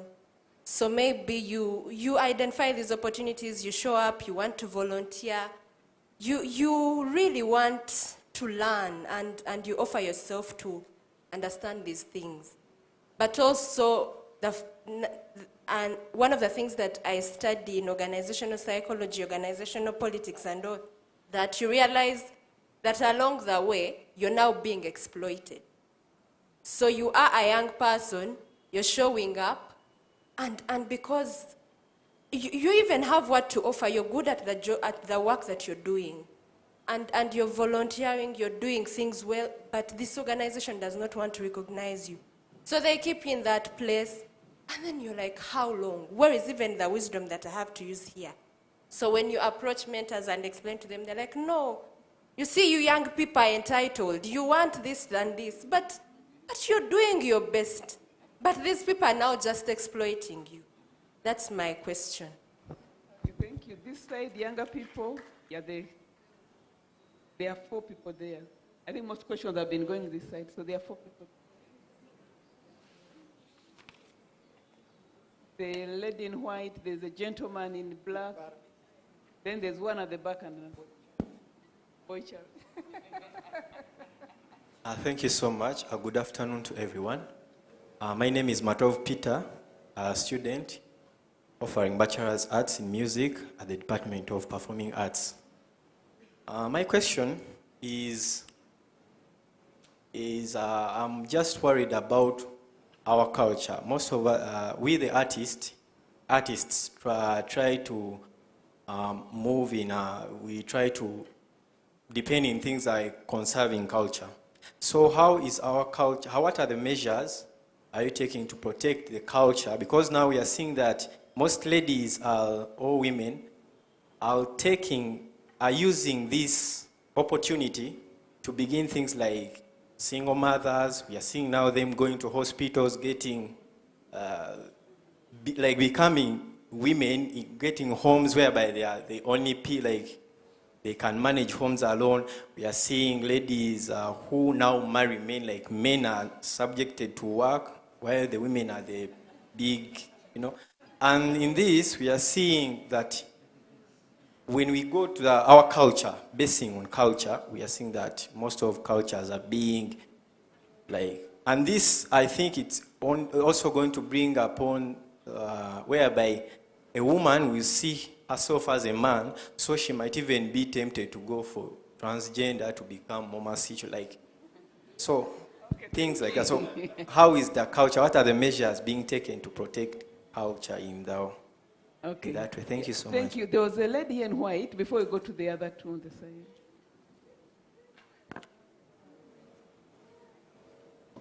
Thank you so much. Good afternoon, everyone. Harriet Nkunda is my name, and I am a second-year student offering a Bachelor of Arts in Music. And my concern this afternoon is, there has been ladies that have tended to pave way for us. I want to know that why has the struggle taken so long? Why are the ladies choosing not to believe that they actually can do it? Why has the struggle really taken so long a period? Because there has been awareness created at least. But it is taking so long for the ladies to sit in a place and believe that they can do it. I do not know why the struggle is taking so long. And then, with a lot of empowerment of the ladies happening, we are having a generation of men and boys that tend to live a little bit of lousy lives. I did not want to use the word, but I do not know. Their intellectualism is to be questioned somehow. I do not know whether that is also a matter we can discuss this afternoon. And I think for now I could raise those. Okay. Thank you.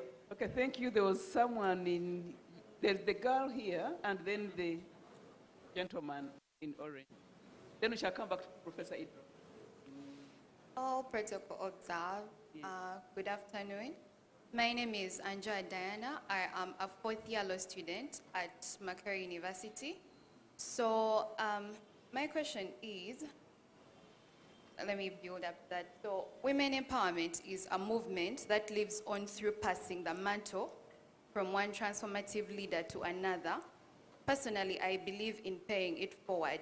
The knowledge that someone had to fight the good fight, good but hard fight, for me to go to school, for me to be able to come here and get a bachelor's in law, for me to be able to get equal pay, and so many other rights that have been gained over the years. So this personally has empowered me to also hold another girl's hand whenever I can and whenever I have the opportunity. So what can you say to other women and girls to also stand up in this fight because I think we live in a time where the ones who do have these rights do not see that there is someone else who does not have this right. So what can you say to them to encourage them that this fight is not done, that we still have a journey to make, and it needs all hands on. Okay, thank you. The gentleman with orange. Thank you so much. Good evening, everyone. My name is Kwizera Regan. I'm a student of Gender Studies, third year. Most of the times when I say I'm a student of Gender Studies, people worry a lot. Why a man doing women's things? My concerns are, as we are pioneering change and transforming institutions, as gender activists, we have encountered a number of changes in advocacy and in the society. We have seen intersectionality while talking about gender. Gender intersects with so many factors that marginalize women in spaces, both in public and in private space. For instance, someone here is talking about culture. We well know that culture dies harder. You can fight most of the things, but culture dies harder. Then we have the issue of careerism. As you hear, people are talking about salary, wage. Before mentioning the key factor of attaining something, equality, we are thinking about money and how we are earning. Then another thing, we will know that during the days of Sarah Ntiro and other pioneers, the world had so many visible inequalities.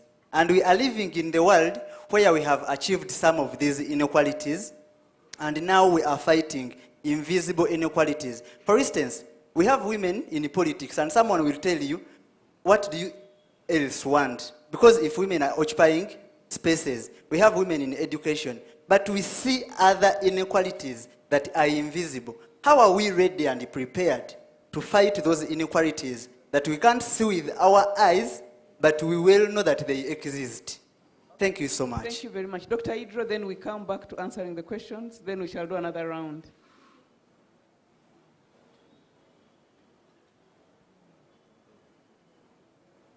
Yeah, thank you very much, moderator, and our guest speakers. I wanted to make some 2-3 observations. One, at the level of the institution where we are in the university now, the numbers of female and male students is similar, and in any case, maybe the female students are now more. I am from the College of Health Sciences, and the number of students is similar, again, or if not, the ladies are more than the boys. But in the different disciplines, you then start seeing segregation. I'm a pediatrician. In pediatrics, it's almost exclusively female. And then in the surgical disciplines, you almost see a lot more men. I don't know whether the gender roles are playing in that area, and whether equity and numbers may average out with time. That is the first observation. The second one is in the primary schools. And I don't know why these numbers are becoming similar at the higher level, but we're having almost less than half of the children who start primary 1 going through P7. And this one now goes to Madam Shavi. And we do know that many girls are lost around there, but the issue is, and which I think the young lady behind me was trying to allude to it, we are actually losing out the boys now. And I don't know in your activities whether you are recognizing this, but we are very soon going to reach a crisis level with the number of boys whom we are losing. Whether the discussion on gender should really not start actively now supporting boy child, because we are starting to have a real problem in this country. Many young people are dropping, especially the boys, are starting to drop out. Many are going into drugs. The mentorship system is failing, but a lot of the activities actually still focusing on the girl child. I don't know whether it is not time to start evening out and trying to develop programs to start addressing the two of them. Thank you very much. Thank you very much. I thought you were also going to observe that according to the latest census in 25 districts, there are no girls. There are more males than, but that's okay. They're just going to the Gulf states. So before we talk just about evening out, the the girls are also not there. So because we are not going to have a second round of questions, there were 2 hands that had shown interest here. We take those questions. I think you and you, yes. Oh yes, and Dr. Susie, yes. And then we shall finish it there. Our panelists will respond and round everything up. Thank you very much. And quickly, please. I'm Dr. Jude Katete. I'm the acting head of Department of Fine Art. I'm from Sedat. In light of Sarah Ntiro, what is the cost of being a pioneer that we should learn from when pioneering change and transforming institutions? Thank you. Thank you. Mrs. Kajina has heard that. Lily, did you have your hand? You're the only pioneer on this side. Thank you. Thank you. I had a question or an observation, but it will also come as a question. I wanted to know, why is it that women, most of the women in power, have been or are blocking the girls or the people trying to get up in bigger positions, are blocking them from getting somewhere? You find that actually most of the support you get is from the male, maybe bosses, and then when you go to the woman, most times you're going to have certain issues. So I wanted to know, and maybe what advice you have for these women in power to support their fellow young women to get into these positions. Thank you. Okay, then Dr. Susie Mwanga. Yeah, and that one will be the last and we close. Please, no raising more hands. Thank you very much. First of all, I'd like to thank both panelists for excellent presentation. We have spent at the Julius Nyerere Leadership Center the last 3 years talking about servant leadership. And I come here to listen to a lecture about Sarah Ntiro only to find somebody actually having lived the idea and the ideal of servant leadership. I would like to be, to maybe circumvent her. I know she said she'd like to invite you. We would like to invite you first to come and actually give us that story, because rather than relying on theory of servant leadership and what it means to be a servant leader, you actually have lived it and will be able to resonate much more with the students we usually invite. Thank you very much. Thank you, and the program she actually deals with largely trains guild leaders in the different universities in the country. That's a very big following. Yes, the last question.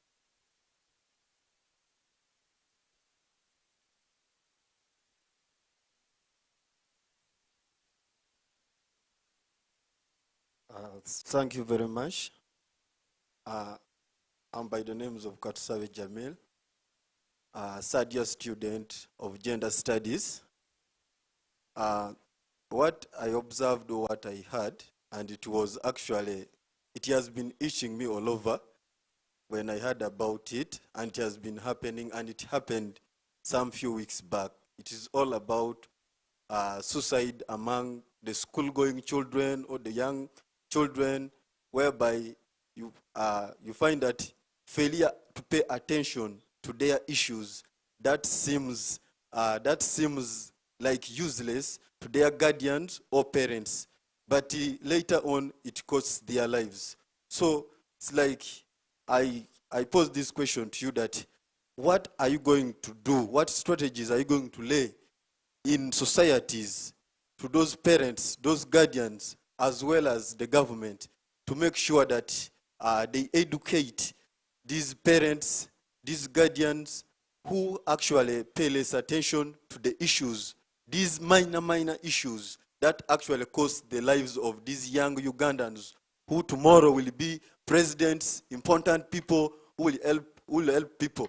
So as last time the case we had at SETA, the other young boy who committed suicide over something of 2 million shillings, of which that could not even buy anything on his body. So life can't be bought. So I actually request you to lay those strategies down. Thank you. Thank you very much. So we are coming back this, Dr. Anna. It had better be brief. Half a second. I think we just need an afternoon of meet and greet Mrs. Allen Kajina, and people will just ask questions and she'll just answer them. Thank you very much. Oh, well, when is that going to be? Tomorrow. People want tomorrow. You just come, we meet and greet. There will be no VCs, there will be no chair councils. It will just be you and the younger people. Yes, Dr. Anna. Thank you very much, Chair, for allowing me to say this. Madam Kajina, it's been a privilege really to hear from you. And I must say I've been so encouraged, and it has been a great opportunity. I mean, there are many things that we didn't know. I mean, yes, we knew that you're such a great leader, but there are many other things that we didn't know. You have moved through institutions, and from your own testimony, you're showing us that there is some rot in these institutions, and you have been able to do certain things in revenue, but then you move to another institution and you also find another rot in the institution. So which means then that really there's a lot happening, dubious things happening within institutions. So if we don't get you to another institution to make changes in that institution, how would you advise? How do you think we are going to make changes in these different institutions, make sure that we have institutional transformation? What can we do? Because I think also probably the institution you were able to grow into to different levels, you might find that at the moment, sometimes it's very difficult because the institutions are not as transparent as you would expect. So how, at a level where you are, how do we move? How do we make sure that these institutions are accountable and transparent? Thank you. Yes, thank you very much. So we are going to try to be fast with the next phase. Each panelist is going to answer the questions that are addressed to them. Then we shall have parting shots. We begin with you, Beth. Thank you so much. The questions were very interesting. I've picked all of them, but I'll answer those that I think I can speak to with authority.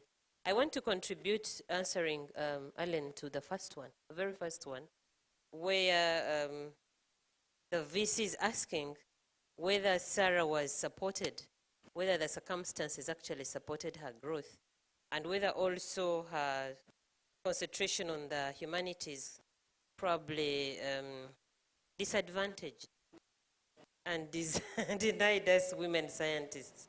Yes, like we have been speaking, and as we know it, you need support to grow. Even the gentlemen and every leader, wherever they are, they need that support to grow. If they are not supported, it becomes almost impossible, because you need the support to follow you or to believe in what you're doing, but you also need the support to receive the changes you're proposing. So, true, if it had stayed as it were and not welcoming ladies, probably would never have seen a Sarah Ntiro, and the story would be different. So I do believe that. But I want to speak more to the deviation. For me, I think it was not a deviation. We need to come to a point where we realize the complementarity of the sciences and the humanities. And when you said the question, we joked here and said the VC would be naked. It's a whisper. Because if ladies don't learn how to tailor, how to cook, how to clean up, and the gentlemen don't learn to, it gets difficult. We would be living in a very unhygienic and pleasant environment. So we need to reach a place where we understand the complementarities and actually promote them in our children as they grow. Student Shivan against exploitation, and this is for you, Sarah. Culture as a key aspect and the irresponsible boys. I think I'll combine that with your own. You said boys, their intellect needs to be examined. I picked it as irresponsible. I think culture, while it is good, it has some things that need now to be reformed. Culture evolves. It is created and grown over time, over years, but when you reach a point when you see that this is no longer helpful, it's important that you face it head on and improve it. Do not necessarily delete it for throwing away because you need to learn from it, but that practice may probably need to improve. For instance, there are cultures that we have seen that send little girls, and Dr. Ntiro will tell you, he's a pediatrician, they struggle to deliver these little girls. Imagine a uterus of a 12-year-old baby. Can it hold another baby to term for 9 months? How big will it be? Maybe like your fist? Is that the quality of human beings you want to bring up? No. And it comes from the culture and belief that girls, when you bring little breasts, when you start your menses, you're ready. Those are the distortions we need to look at and promote as reforms, not necessarily to worry us. The irresponsibility, the irresponsible boys that we're seeing, and also Dr. Ntiro speaks to the drop we see of the boys at every transition stage in education. This that I'm going to say speaks to that. We need to not stop what we have been doing for the boy child. Exactly. Do not stop. Nobody's saying stop. What is happening is what we would call catch-up. I'm also from the health sciences. Immunization. We immunize everybody at birth as much as we can get them. But there's a point we say every child must get a chance. You send people in the communities, catch-up immunization. So this is the thing we are doing for the girls. We've been doing so much, concentrating and promoting and opening windows and opportunities for men, for boys, but the girl child has been doing other things and falling off. So we're saying, no, please, bring them on to this path, let's go. And this effort is merely, it's not even as old as when we started to live. So it should not worry us. It is a compliment. It's another discussion that we shall do away and continue away from the cameras. Kwizera, intersectionality and how do we deal with it? I think intersectionality is unavoidable. It's an unavoidable phenomena. We just need to understand the context within which it is happening. And when you're going to address these factors that intersect to cause inequality, we must do it simultaneous. You don't pause this and do the other. And it's the same story. You don't pause the boy child and promote the girl child. Otherwise, you create the crisis that Ntiro was talking about. Women in power standing as obstacles, that's yours. That is for you, Alan. I'm not yet in power. But I also know about it, and I would love to learn from you. One final one is about suicide in schools and the lack of purpose and how we can work to curb this. I think it is an alarming issue to see young ones dying. The center young man was not the only one. There was one in Ntiro school who was told to bathe, and out of protest and the way he was asked and forced to bathe, he tried to drink poison, and it was not tasting good. He stopped, but he had taken in enough to claim his life. He died. Simply and his parents were teachers. So you can imagine that these teachers know what to do and how to treat the child. But they begged him, please bathe. You're sharing room with others, and you're becoming, we call it OO, you know it? Huh? Double O, offensive order. Yeah? It gets to that petty, but it takes a life. And for me, I think it speaks a lot to the lifestyles we lead and the lack of opportunity to sit with our young ones, to talk to them, to make them appreciate why we are saying what we're saying. It's a daily hustle. You wake up, you go to hustle, he goes to the beach to play, comes and he can't understand that you're hustling for him. So we are lacking that space and that chance to talk to them. And what does that show? We are lacking, even you that have grown up and gone through these stages, you are not modeling and sharing what you went through for them to learn from you or from us. It is going to take a lot of role modeling, a lot of sacrifice, a lot of partnerships to overcome some of these things that we want to blame on the schools or on the parents. It is not going to happen overnight. It will take collaborations and partnerships. Thank you so much. Thank you very much. Over to your questions, Mrs. Kajina. Thank you. Very, very interesting questions. I am not really sure I can do them justice, but I will try. And I'll be brief because it's getting to 5 o'clock as well. I think you've sat quite a while. I'll begin with, I think, the third question on, from you, ma'am. Are you asking if I have documented my journey? I have not.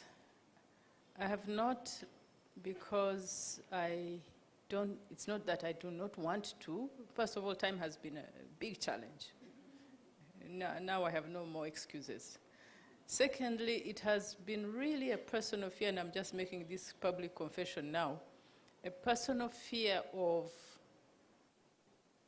doing injustice to a journey that I believe God has led me by, one, pointing to myself, like I am, you know, a superwoman, or not being or being irrelevant when the book comes out. I think it's just a personal fear. I keep thinking, is it worth for anyone spend their money to buy this book and study? I like to speak. That one I'll come and speak if you want. But writing, I am being challenged by a few people, so we'll see where that goes.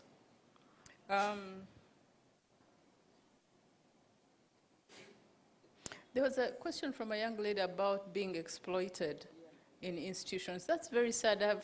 I've not encountered it myself, but so many young ladies have come to me being exploited. You are anxious, you want to learn, you have energy, and you do a good job. You know you do a good job. The problem is not you. The problem is that man or that woman who does not appreciate the value that you bring to the place. Why? Because they are probably insecure.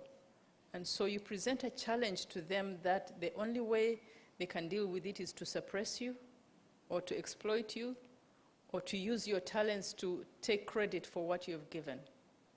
There are two things you can do. One, get out of there. Two, fight.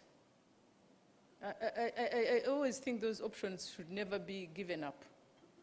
And I happen to have lived one of the other, where I had to fight. But the option is get out. Don't be a victim, because when you're a victim, it's like, let me use an example which you might not find very funny. Dogs smell fear.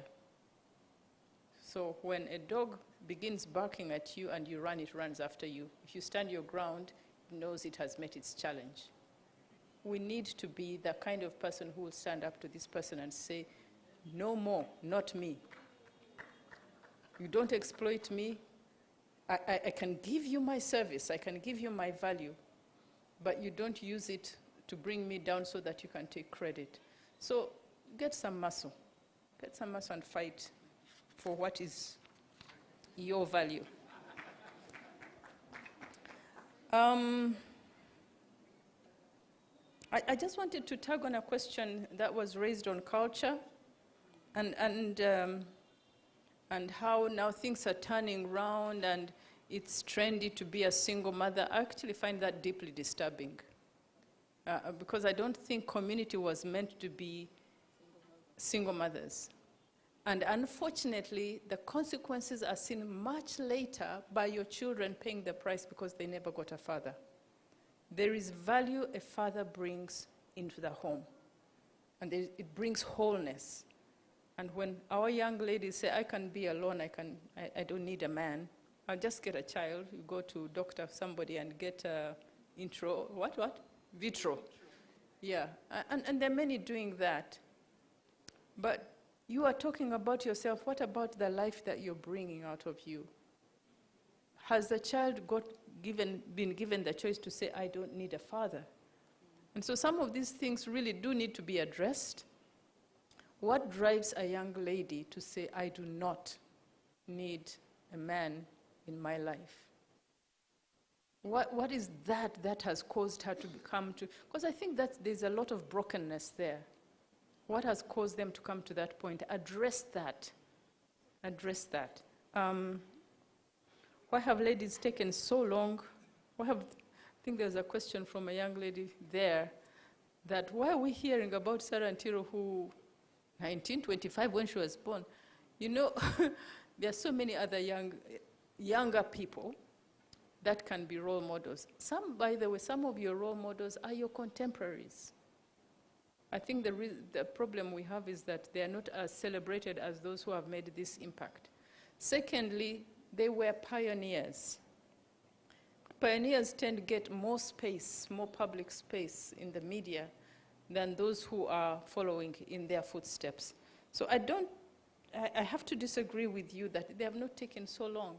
They've always been there. Perhaps you're just learning about them, but there are more in our communities that are not as celebrated and yet has as powerful stories as these ones that we're seeing. Women empowerment has disadvantaged men. We need to sort between deception and, perception and fact. I think the women have become more powerful because of the so many programs. Whether that in itself has a disadvantaged men, I think is a separate question. I think the spotlight has been so long on the women that we think the boys are not getting spotlight. But if by any chance that has intimidated some young man because he's not a girl, then I think there's responsibility on us who are parents, who are educators, who are policymakers to ensure that that misconception is removed. And I know there's some NGO I know recently that is focused just on young men, because she had the ladies, actually, it's led by a lady, because she has encountered many young men who are so lost because nobody seems to be paying them attention. So maybe the time will come when there will be more of such service. There was a question about paying it forward, being responsible, being empowered by another. How can we get more mentors? Let me speak for myself. I've served in public service many years. I have never considered that time of public service to be an entitlement. I'm entitled to this job, I'm entitled to this reputation, I'm entitled, and in fact for me, truthfully, it confers a huge responsibility. It is like a lot has been invested in me. Woe unto me if I die with it and have not paid it forward. If I've not shared it with young people at Makerere University or some other place. Because if so much has been invested in me, in experience, I'm talking about investment by experience investment, how can I just sit that as if it is my capital? Won't God one day ask me, what did you do with what I gave you? So for me, it is a responsibility upon me right now, and it has been for quite a while, that whatever I think I have gained in my life, if it can help one person, I will not keep quiet. So let's all pay it forward. School dropouts, I didn't actually know that we have boys' school dropouts. Ah. Oh my goodness, yeah, that's a serious problem. But they are going into trade, they are going to cross-border trade, but they're also taking on the role of looking after homes because of So it's a different cause. It's a different cause. What the panel has been whispering here is that the reason is different. The boys are dropping out to go and make money. Some are dropping out because of drugs. Others are taking on the father responsibility because of an absentee father. So knowing that, therefore, those foundations are what need to be addressed. Because for the girls, it is often because you're a girl. Your value is as far as how much dowry you can bring in. But for the boys, it seems to be totally different. New area for me. Why are women in power blocking girls? Women in power, why are you blocking girls? Again, I don't think we should paint everybody with the same brush. I don't think that's necessarily true. It is probably true in some instances. When I joined UNRWA, because it was a male-dominated area, my first question was, how many women do we have in UNRWA? We were just 5%. And these women were the secretaries, auntie girls, and if they were technical, they were technicians, they were not engineers. And I went to the engineers registration board to find out how many women engineers are actually registered, and the number was pitiful. So in early 2016, we designed a program to mentor women engineers to make sure that they can rise in level. And not just become senior women, but also jump on those graders and drive them, operate them. Some of our best technicians were actually women, young ladies. There was one, I wish I had this picture to show you. I went to visit one of the projects, and we had one very complicated machine in the country. It was owned by UNRWA, and it was operated by a young lady.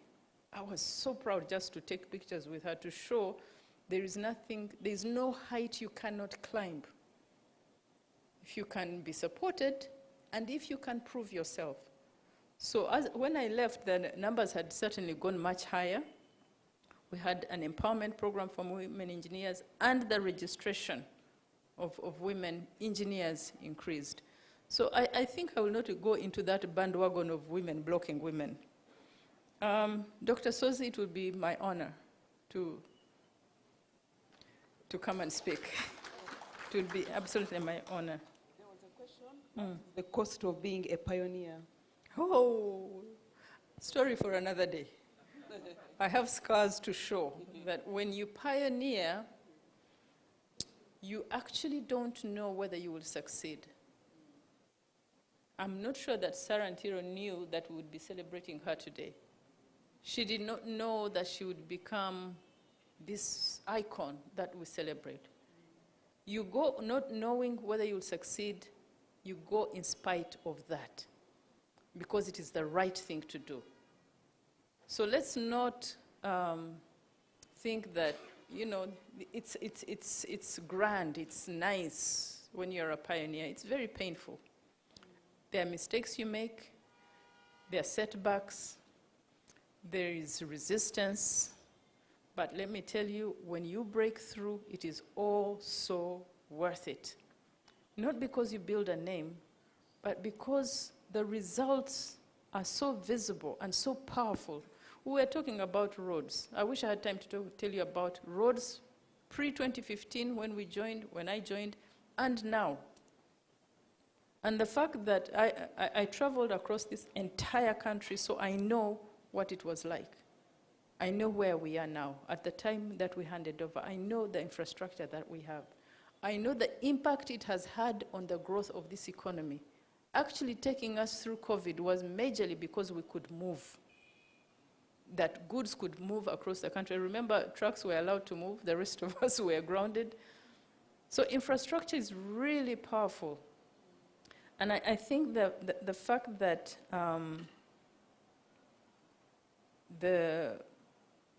these seasons that we go through,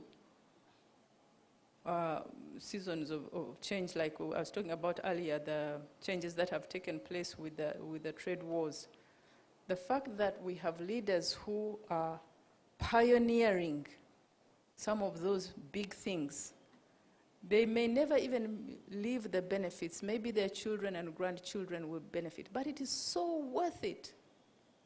I am so glad that during my, what they call dark night of the soul, when things were tough, there was several times when I wanted to give up, that I didn't. Because now I can celebrate things that have happened, that have benefited Ugandans. Where would I have had a chance to talk to you? Where would I have? Would you know, you know Alan Kajina, the failure, the one who tried things and didn't work. So don't give up. Pioneers, and let me tell you, every man, every woman seated in this room can be a pioneer.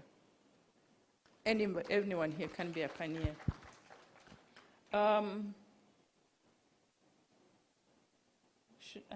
Was that it? Yeah, that was it. I think that was it. You can be looking through because she's going to give us her parting shot in 1 minute. Then we shall come back to you for the parting shot. Faith, parting shot.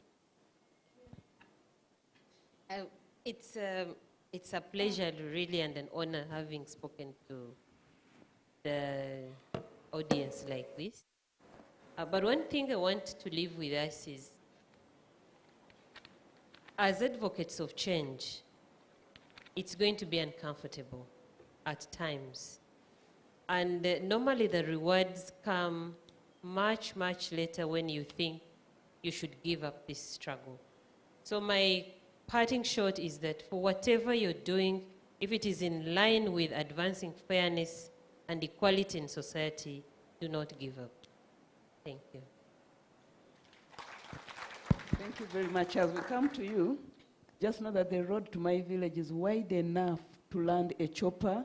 And when other Ugandans come, they always ask why that road was made so wide.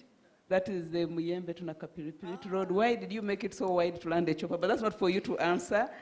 So you're parting short, ma'am. That is so funny. Yeah. There was a question from Dr. Anna on the principles of, on other institutions, that we have so many institutions that are not doing well. But we have so many pioneers. Some of you are still in school. One day you will be in that institution. What posture will you change? Will you take?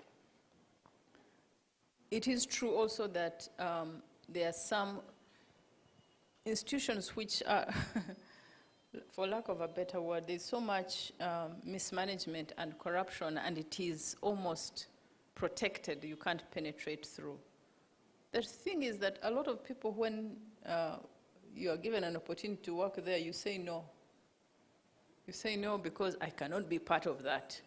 Then don't complain about its state, because you could probably have been the change they have been waiting for. I also believe that sometimes we say these things without data.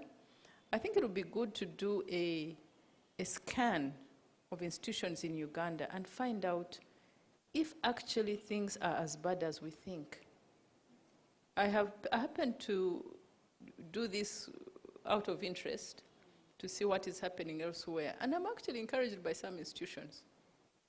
How many of you have been recently not invited there, but you have just gone to see the CID, Criminal Investigations Department?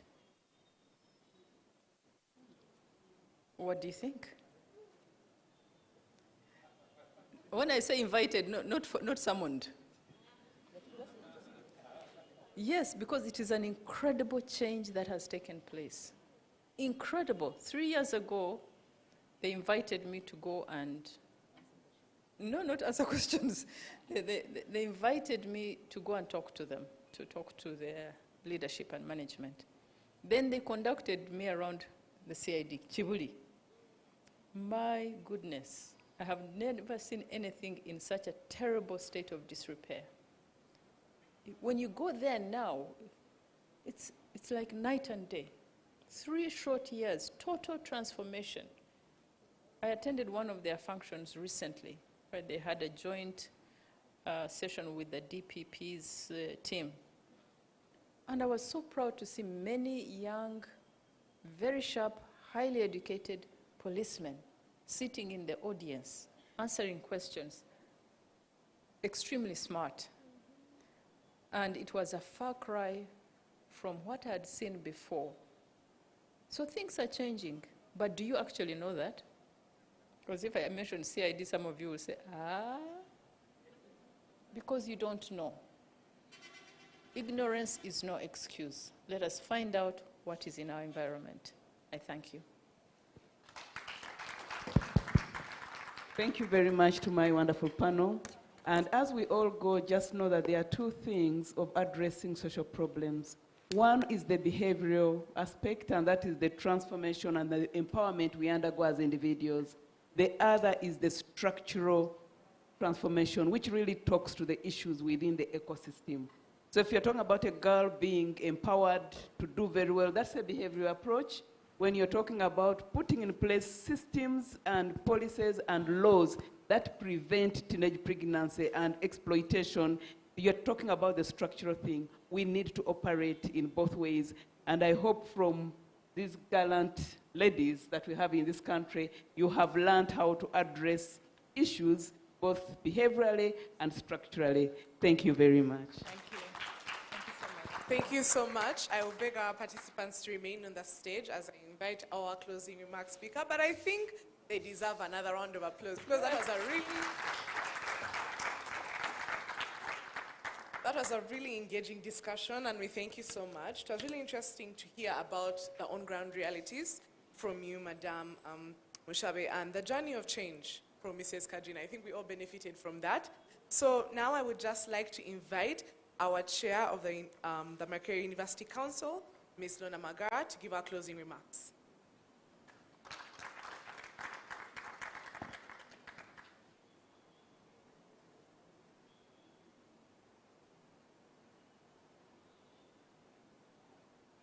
This is really a formality because I think the gist of this afternoon's meeting has been excellently addressed. So thank you very much, guest speaker and Ms. Mushabe, for really getting us into a discussion of what it takes to transform society and the role of ladies, the role of women. So my remarks will be brief. I've had something typed out. I'm going to skip a lot of it and just highlight already what has been discussed. So the keynote speaker, Mrs. Ellen Kajina, the members of council present here, the Vice Chancellor represented by Professor Buyinza Nkadasa, members of the Makerere University Management, the family of Sarah Ntiro, and members of staff, alumni, distinguished students, guests, ladies and gentlemen, good afternoon, or it's good evening now. So today, as we gather to commemorate and celebrate a legacy of transformation embodied by Sarah Ntiro, a woman who turned her challenges into catalysts for institutional change, her story is really, really inspiring, and it reflects on a vital question: how can we truly transform our institutions and society to foster equitable opportunities that empower every individual to reach their full potential regardless of gender or background?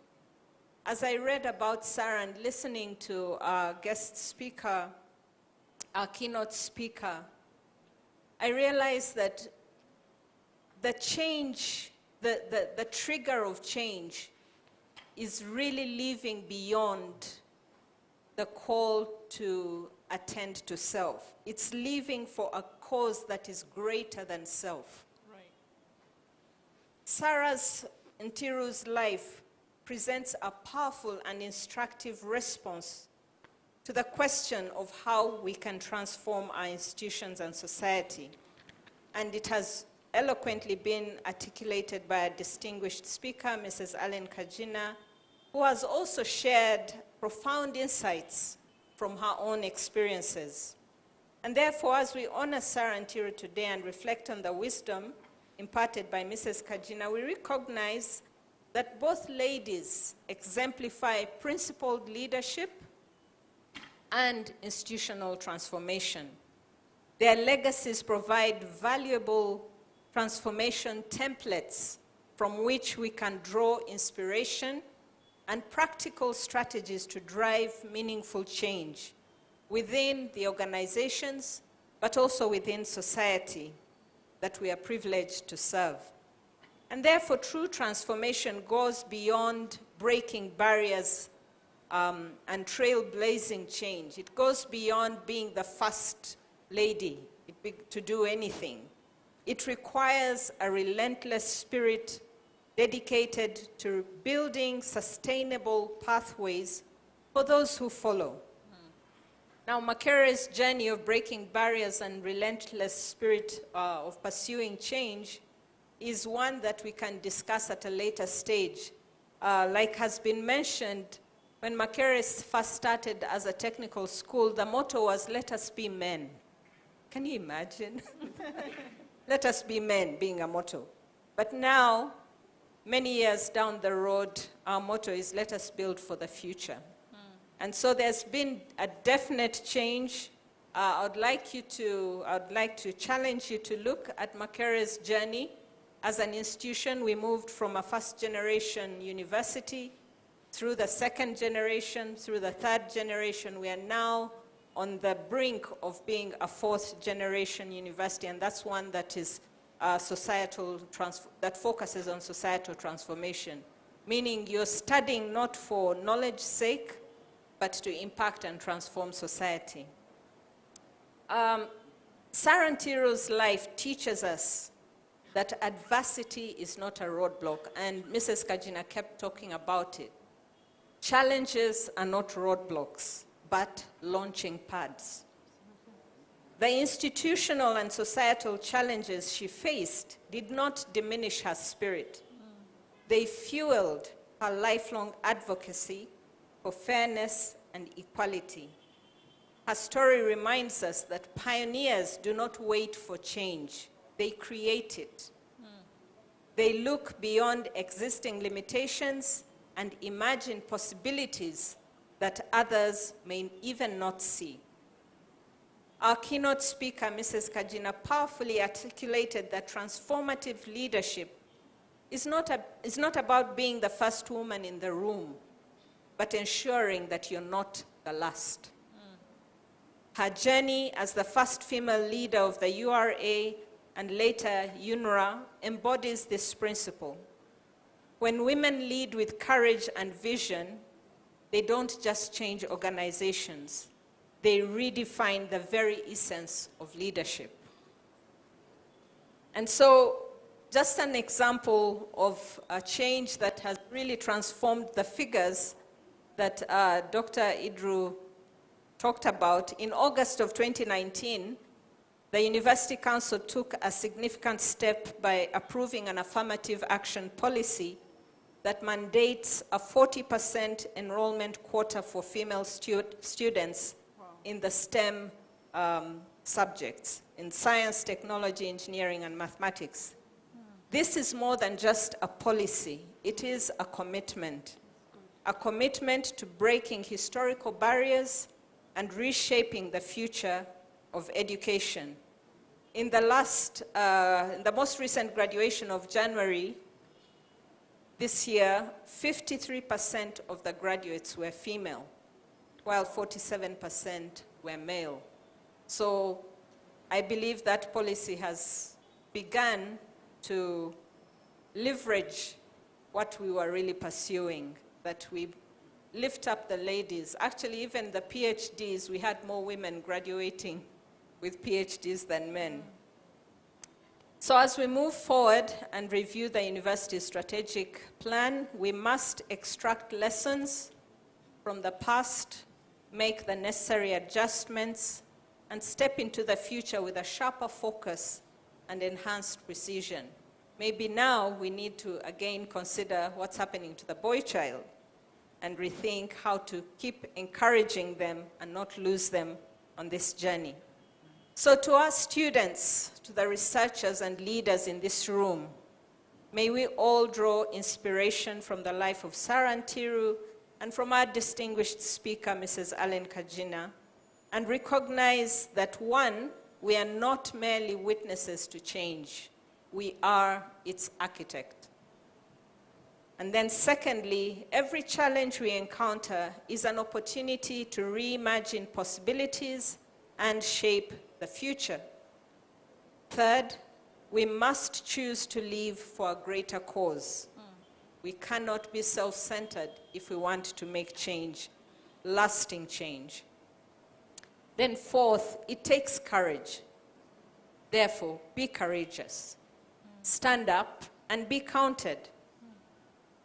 As we close this year's Sarah Ntiro annual lecture, public lecture, let us carry forward her most profound legacy, the unwavering belief that one person, armed with vision and determination, can indeed change the world. I therefore challenge you, be bold, be persistent, seek transformation for the greater good. God bless you all.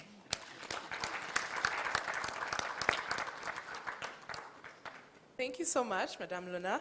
I would like to now invite all of our dignitaries to please stand on the side while we give a token of appreciation to our keynote speaker. I would like to invite Mr. Awel Wihangane to come and present this token of appreciation and extend the university's gratitude for your participation in this wondrous day. We would also like to thank everybody online for all the participation. I know we didn't get to your questions, but the time did not allow us. So thank you so much. Let us proceed with that. Right. Thank you so much, Mrs. Kajina. What a fantastic treat for this afternoon. And of course, Mrs. Elizabeth, we're really glad that this happened. Unfortunately, we missed out a significant part of our participation because of guild campaigns. Those who were supposed to be here, they were only given today as an opportunity with NBS to convene their debate, all our student leaders. So they were in one of the venue during the same time we were having this. But now, since that there is a bidding war for you to come back to Makerere, the bidding war is Chair Council, started a tradition of hosting Choto conversations, which is a Choto as it sounds. So we have several of those, and I think Dr. Susie also hosts some at the Junior Senior Leaderships. So we're going to have to ask for your time again, because this was quite something. And I think the season is now clear what you're going to have to do. Transfer knowledge and pass it on, and really, it was such a treat to listen to you. I'd like to request the Vice Chancellor, the Deputy Vice Chancellor to join, and the Deputy University Secretary to join as well. I think, how do we do this? So we're going to start with just a token of appreciation, which is the two speakers are distinguished alumni of the university. They're both alumni of the university. So these are just souvenir items for you to remind you of Makerere. If you like to just maybe open, there's so there's a mug for your coffee, and you have a very nice scarf which you will use. And then, of course, there's a small pin in there which you can always proudly wear on your, yes, thank you. So those are small tokens of appreciation and as alumni of our university. Yeah, thank you. And now we have the privilege to also present to you this certificate. Oh, Chair of the University Council and the Vice Chancellor.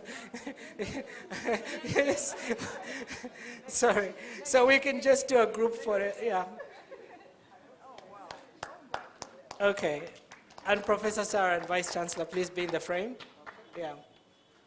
All right.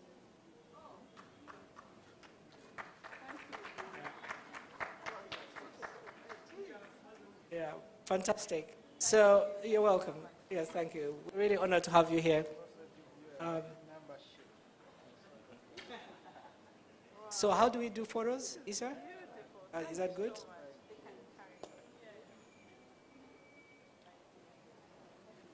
Okay, so we can take our seats to do the... Alan, before you leave the stage, let me just say I was talking to the vice president of the guild. She actually really wanted to be here to meet with you and organize a session for the student women leaders, the young student leaders, so that you can... I thought she'd be in the audience. She said she was going to try and make it. She's a medical student, so she had lectures. So I'm speaking on her behalf. She'll definitely reach out to you. Like I said, there's a bidding war, so, so I hope I'm back to you. Thank you so much, Awel and everybody. As we come,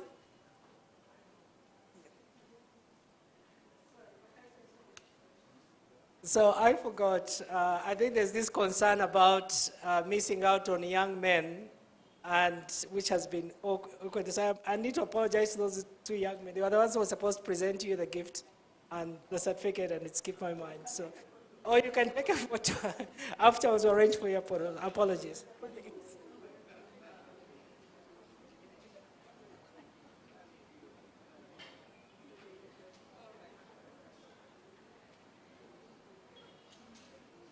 thank you so much. As we come to the end, I would just like to once again thank our distinguished keynote speaker, Ms. Ellen Kajina, the chairperson of the Makerere University Council, members of Makerere University Council and Senate, members of the Makerere University Management, the Dean, the Institute of Women and Gender Studies, all the members of staff that are present, as well as the university alumni. And I would finally like to thank our students who have been here today and all the other distinguished ladies and gentlemen. Thank you so much for attending. And as we close, we would once again love to invite you all to the Women's History exhibit happening at the Margaret Charles School of Art. This exhibit is talking about women's achievements, struggles, and stories from pre-colonial Uganda all the way up to present day. And we have many trailblazers, as much as even the ordinary women, as Madame Kajina had alluded to earlier. We love to look at stories from women of all walks of life, as well as all ages, as long as they have been able to impact our society and make a change for the better. Thank you so much. So now we shall rise for the anthems as we close. Makerere, Makerere, we build for the future, the great Makerere, great, great and mighty, the walls around thee, great, great and mighty, the gates beside thee, great, great and mighty, the walls around thee, great, great and mighty, the gates beside thee. From east and west, from north and south, all voices singing arise, Makerere, rise up and rise, high up and high, all voices singing arise, Makerere, Makerere, Makerere, we build for the future, the great Makerere, great, great and mighty, the walls around thee, great, great and mighty, the gates beside thee, great, great and mighty, the walls around thee, great, great and mighty, the gates beside thee.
Thank you so much for that.